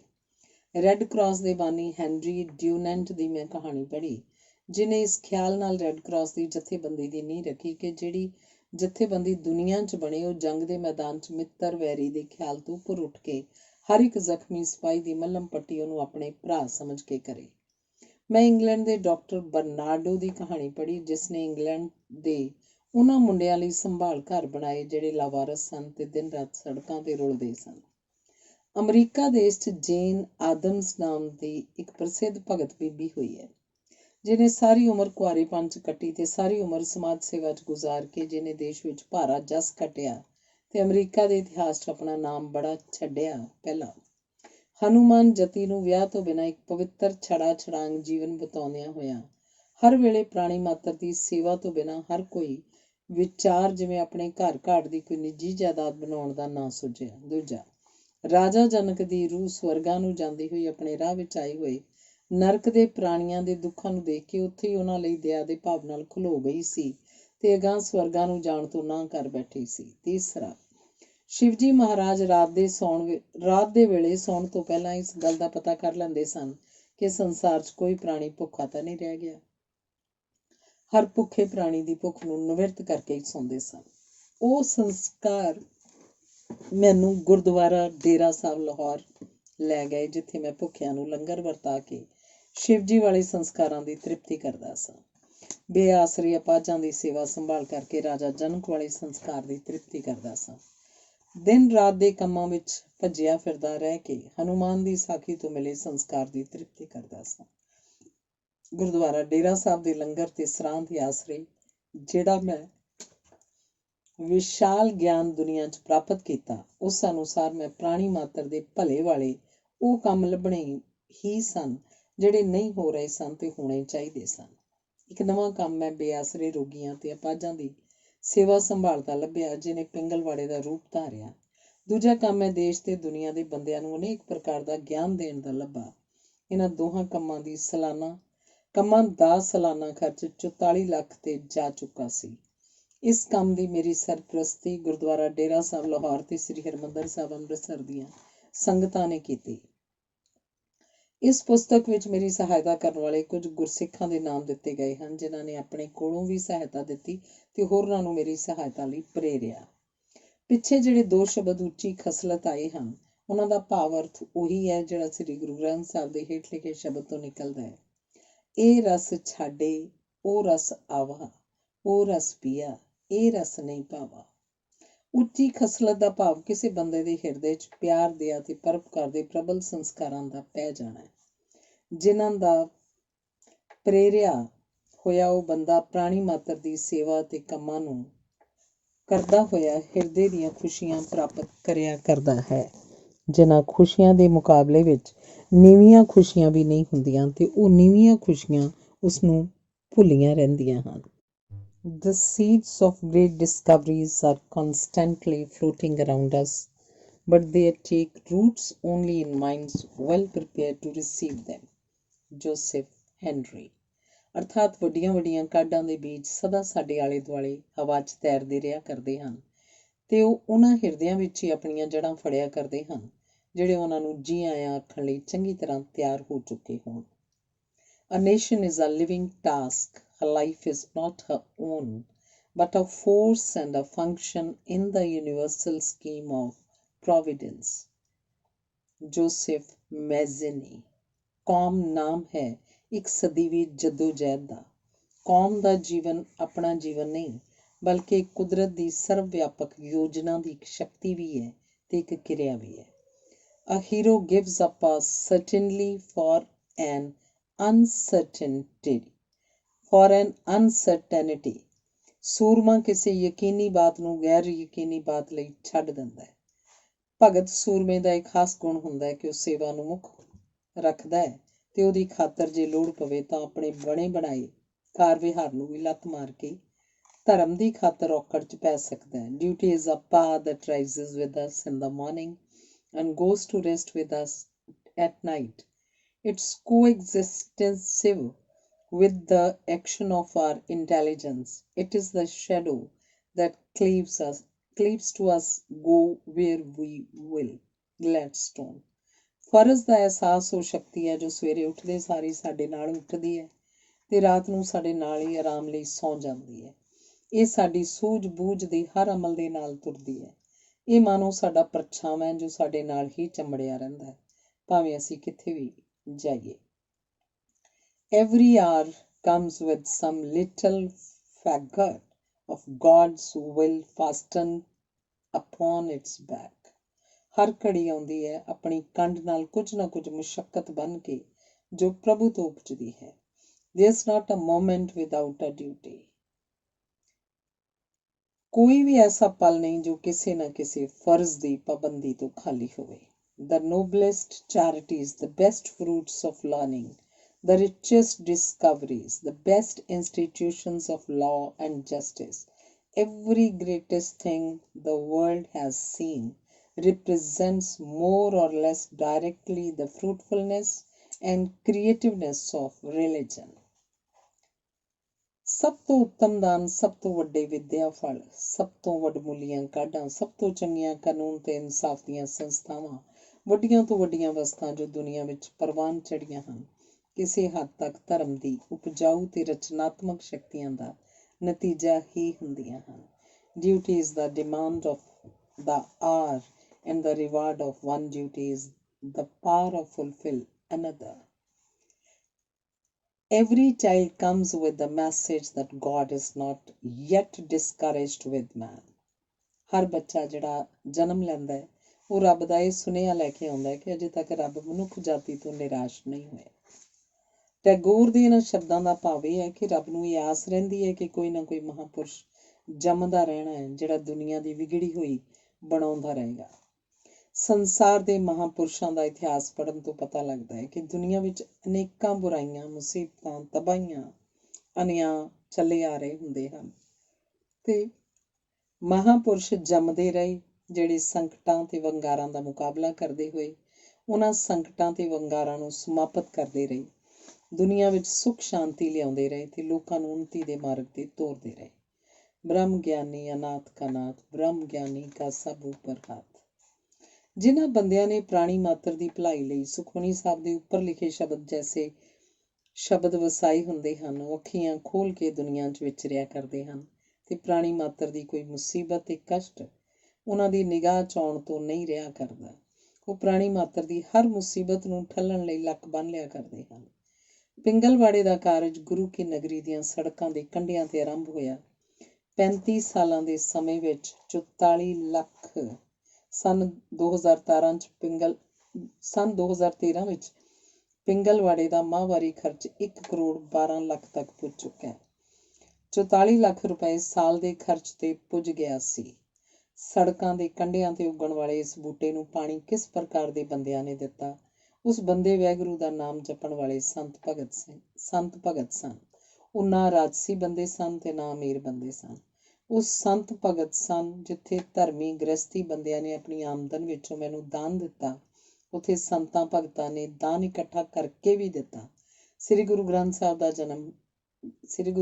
ਦਾ ਸ਼ਬਦ ਹੈ, ਸਫਲ ਜਨਮ ਹਰ ਜਨ ਕਾ ਉਪਜਿਆ, ਜਿਨ ਕੀਨੋ ਸੌਤ ਵਿਧਾਤਾ। ਅਰਥਾਤ ਹਰ ਜਨ ਕਾ ਜਨਮ ਸਫਲ ਹੈ, ਜਿਹਨੇ ਰੱਬ ਨੂੰ ਔਂਤਰਾ ਹੋਣ ਤੋਂ ਬਚਾ ਲਿਆ। ਇਸ ਸ਼ਬਦ ਦਾ ਭਾਵ ਅਰਥ ਇਹ ਹੈ ਕਿ ਜਿਸ ਤਰ੍ਹਾਂ ਕੋਈ ਪੁੱਤਰ ਆਪਣੇ ਪਿਤਾ ਦੀਆਂ ਜ਼ਿੰਮੇਵਾਰੀਆਂ ਨੂੰ ਨਿਭਾਇਆ ਕਰਦਾ ਹੈ, ਇਸੇ ਤਰ੍ਹਾਂ ਰੱਬ ਦੇ ਭਗਤ ਪ੍ਰਾਣੀ ਮਾਤਰ ਦੇ ਦੁੱਖਾਂ ਤੇ ਮੁਸੀਬਤਾਂ ਨੂੰ ਦੂਰ ਕਰਕੇ ਰੱਬ ਦੀਆਂ ਆਪਣੀਆਂ ਜ਼ਿੰਮੇਵਾਰੀਆਂ ਨੂੰ ਨਿਭਾਇਆ ਕਰਦੇ ਹਨ। ਭਾਈ ਗੁਰਦਾਸ ਜੀ ਨੇ ਲਿਖਿਆ, ਥੰਮੇ ਕੋਈ ਨਾ ਸਾਧ ਬਿਨ, ਸਾਧ ਨਾ ਦਿਸੈ ਜਗ ਵਿੱਚ ਕੋਆ। ਸਾਧ ਨਹੀਂ ਹੋ ਰਹੇ ਪਾਪਾਂ, ਬੁਰਾਈਆਂ, ਜ਼ੁਲਮਾਂ, ਕਹਿਰਾਂ ਨੂੰ ਥੰਮਣਾ ਹੁੰਦਾ ਹੈ। ਇਹ ਖਿਆਲ, ਚਾਅ ਤੇ ਉਦਮ ਉਹਦੇ ਹਿਰਦੇ ਅੰਦਰ ਵਸ ਰਹੇ ਦਇਆ, ਸੰਤੋਖ ਤੇ ਅਕਲ ਦੇ ਗੁਣ ਉਹਦੇ ਅੰਦਰ ਸ੍ਰੀ ਗੁਰੂ ਗ੍ਰੰਥ ਸਾਹਿਬ ਜੈਸੇ ਧਰਮ ਗ੍ਰੰਥਾਂ ਦੀ ਬਾਣੀ ਦਾ ਪਾਠ ਕਰਨ ਤੋਂ ਪੈਦਾ ਹੁੰਦੇ ਹਨ। ਉਹ ਪਰਉਪਕਾਰ ਦੇ ਨਵੇਂ ਕਾਰਜਾਂ ਨੂੰ, ਦੇਸ਼ ਤੇ ਸੰਸਾਰ ਦੇ ਹਾਲਾਤ ਨੂੰ ਦੇਖ ਕੇ ਸਮੇਂ ਦੀਆਂ ਲੋੜਾਂ ਅਨੁਸਾਰ ਆਰੰਭ ਕਰਿਆ ਕਰਦੇ ਹਨ। ਇਸ ਲਈ ਜਿਹੜੇ ਸੰਤ ਭਗਤ ਰੱਬ ਦਾ ਵਣਜ ਵਪਾਰ ਕਰਨ ਵਾਲੇ ਹੁੰਦੇ ਹਨ, ਉਹ ਜਿਹੇ ਭਗਤਾਂ ਸਾਧਾਂ ਦੀ ਸਹਾਇਤਾ ਲਈ ਤਤਪਰ ਰਿਹਾ ਕਰਦੇ ਹਨ, ਜਿਹੜੇ ਰੱਬ ਦੇ ਨਾਮ ਤੇ ਆਪਣੇ ਆਪ ਨੂੰ ਤਨ, ਮਨ, ਧਨ ਨਾਲ ਬੁਰਾਈਆਂ ਦੀ ਰੋਕਥਾਮ ਕਰ ਰਹੇ ਹੁੰਦੇ ਹਨ। ਮੈਂ ਅੰਗਰੇਜ਼ੀ ਦੇ ਕਿਸੇ ਪਰਚੇ 'ਚ, ਜਿਹੜਾ ਅਮਰੀਕਾ ਦਾ ਹੋਏਗਾ ਜਾਂ ਇੰਗਲੈਂਡ ਦਾ, ਇੱਕ ਲੇਖ 45 ਸਾਲ ਪਹਿਲਾਂ ਪੜ੍ਹਿਆ ਹੋਏਗਾ। ਇਸ ਲੇਖ ਦਾ ਸਿਰਲੇਖ ਸੀ ਮੈਡੀਕੋ ਸੋਸ਼ਲ ਲੀਗ। ਉਹ ਕਿਸੇ ਬਹੁਤ ਵੱਡੇ ਸ਼ਹਿਰਾਂ ਬਾਰੇ ਸੀ। ਉਸ ਲੇਖ 'ਚ ਦੱਸਿਆ ਗਿਆ ਸੀ ਕਿ ਉਸ ਸ਼ਹਿਰ ਵਿੱਚ ਇੱਕ ਅਜਿਹੀ ਜਥੇਬੰਦੀ ਹੈ ਜਿਹਦੇ ਮੈਂਬਰ ਰੇਲਵੇ ਸਟੇਸ਼ਨ ਦੇ ਹਰ ਵੇਲੇ 24 ਘੰਟੇ ਰਹਿੰਦੇ ਹਨ। ਜਦੋਂ ਕੋਈ ਰੇਲ ਗੱਡੀ ਆਵੇ ਤਾਂ ਉਹ ਉਸ ਰੇਲ ਗੱਡੀ ਦੇ ਇਕੱਲੇ ਡੱਬੇ 'ਚ ਜਾ ਕੇ ਦੇਖਦੇ ਹਨ, ਤੇ ਜੇ ਕੋਈ ਅਜਿਹਾ ਬੰਦਾ ਉਹਨਾਂ ਨੂੰ ਰੇਲ ਦੇ ਕਿਸੇ ਡੱਬੇ 'ਚ ਪਿਆ ਦਿਸੇ, ਜਿਹੜਾ ਚੱਲ ਫਿਰ ਨਾ ਸਕਦਾ ਹੋਵੇ ਜਾਂ ਬਿਮਾਰ ਵੀ ਹੋਵੇ, ਤਾਂ ਉਹਨੂੰ ਉਹ ਉਸ ਡੱਬੇ ਵਿੱਚੋਂ ਬਾਹਰ ਕੱਢ ਲੈਂਦੇ ਹਨ ਤੇ ਆਪਣੇ 4 ਪਹੀਆਂ ਵਾਲੇ ਸਟ੍ਰੈਚਰ 'ਤੇ ਲੰਮਾ ਪਾ ਕੇ ਉਹਨੂੰ ਆਪਣੇ ਡੇਰੇ 'ਤੇ ਲੈ ਜਾਂਦੇ ਹਨ। ਡੇਰਾ ਸਟੇਸ਼ਨ ਦੇ ਸਾਹਮਣੇ ਲਾਗੇ ਹੁੰਦਾ। ਉਹਦੀ ਸਾਰੀ ਕਹਾਣੀ ਸੁਣਦੇ ਹਨ, ਭਾਵੇਂ ਉਹ ਕਹਾਣੀ ਨੂੰ ਸੁਣਨ 4 ਘੰਟੇ ਲੱਗ ਜਾਣ। ਅਗਲੇ ਦਿਨ ਉਹਨੂੰ ਹਸਪਤਾਲ 'ਚ ਲੈ ਜਾਂਦੇ ਹਨ ਤੇ ਹਸਪਤਾਲ 'ਚ 4 ਘੰਟੇ ਦੀ ਸੁਣੀ ਕਹਾਣੀ ਦੇ ਤੱਤ ਨੂੰ ਉਹ 2-4 ਮਿੰਟਾਂ 'ਚ ਬਿਆਨ ਕਰ ਦਿੰਦੇ ਹਨ। ਇਸ ਗੱਲ ਦਾ ਲਾਭ ਇਹ ਹੁੰਦਾ ਕਿ ਡਾਕਟਰ ਨੂੰ ਲੰਮੀ ਚੌੜੀ ਗੱਲਬਾਤ ਉੱਤੇ ਸਿਰ ਨਹੀਂ ਖਪਾਉਣਾ ਪੈਂਦਾ ਤੇ ਉਹਨੂੰ ਹੋਰਨਾਂ ਰੋਗੀਆਂ ਲਈ ਵੱਧ ਤੋਂ ਵੱਧ ਸਮਾਂ ਖਰਚ ਕਰਨ ਲਈ ਮਿਲ ਜਾਂਦਾ ਹੈ। ਭਾਰਤ ਦੇ ਹਸਪਤਾਲਾਂ 'ਚ ਜਿੰਨੇ ਰੋਗੀ ਆਉਂਦੇ ਹਨ, ਉਹਨਾਂ ਸਾਰਿਆਂ ਰੋਗੀਆਂ ਤੋਂ ਡਾਕਟਰ ਪੂਰੀ ਗੱਲ ਨਹੀਂ ਸੁਣ ਸਕਦੇ। ਮਾੜੀ ਮੋਟੀ ਅੱਧਾ ਮਿੰਟ ਲਾ ਕੇ ਗੱਲਬਾਤ ਸੁਣ ਕੇ ਅਟੇ ਸਟੇ ਦੇ ਅਨੁਮਾਨ ਨਾਲ ਹੀ ਦਵਾਈ ਲਿਖ ਦਿੰਦੇ ਹਨ। ਇਸ ਤਰ੍ਹਾਂ ਹਸਪਤਾਲ ਤੋਂ ਬਾਹਰ ਰਹਿਣ ਵਾਲੇ ਰੋਗੀਆਂ ਨਾਲ ਪੂਰਾ ਇਨਸਾਫ ਨਹੀਂ ਹੋ ਸਕਦਾ। ਫਿਰ ਰੋਗੀਆਂ ਨੂੰ ਰੋਗ ਅਨੁਸਾਰ ਖੁਰਾਕ ਦੇਣੀ ਪੈਂਦੀ ਹੈ, ਜਿਹੜੀ ਚਾਵਲ, ਮੂੰਗੀ ਦੀ ਦਾਲ, ਛੋਲਿਆਂ ਦਾ ਪਾਣੀ, ਦੁੱਧ ਆਦਿ ਹੁੰਦਾ ਹੈ। ਫਿਰ ਜਿਹੜੇ ਰੋਗੀ ਇਲਾਜ ਹੋਣ ਤੋਂ ਪਿੱਛੋਂ ਹਸਪਤਾਲ ਤੋਂ ਕੱਢੇ ਜਾਂਦੇ ਹਨ, ਉਹਨਾਂ ਵਿੱਚੋਂ ਕਈ ਰੋਗੀ ਅਜਿਹੇ ਹੁੰਦੇ ਹਨ ਜਿਹੜੇ ਰੋਟੀ ਨਹੀਂ ਖਾ ਸਕਦੇ ਹੁੰਦੇ।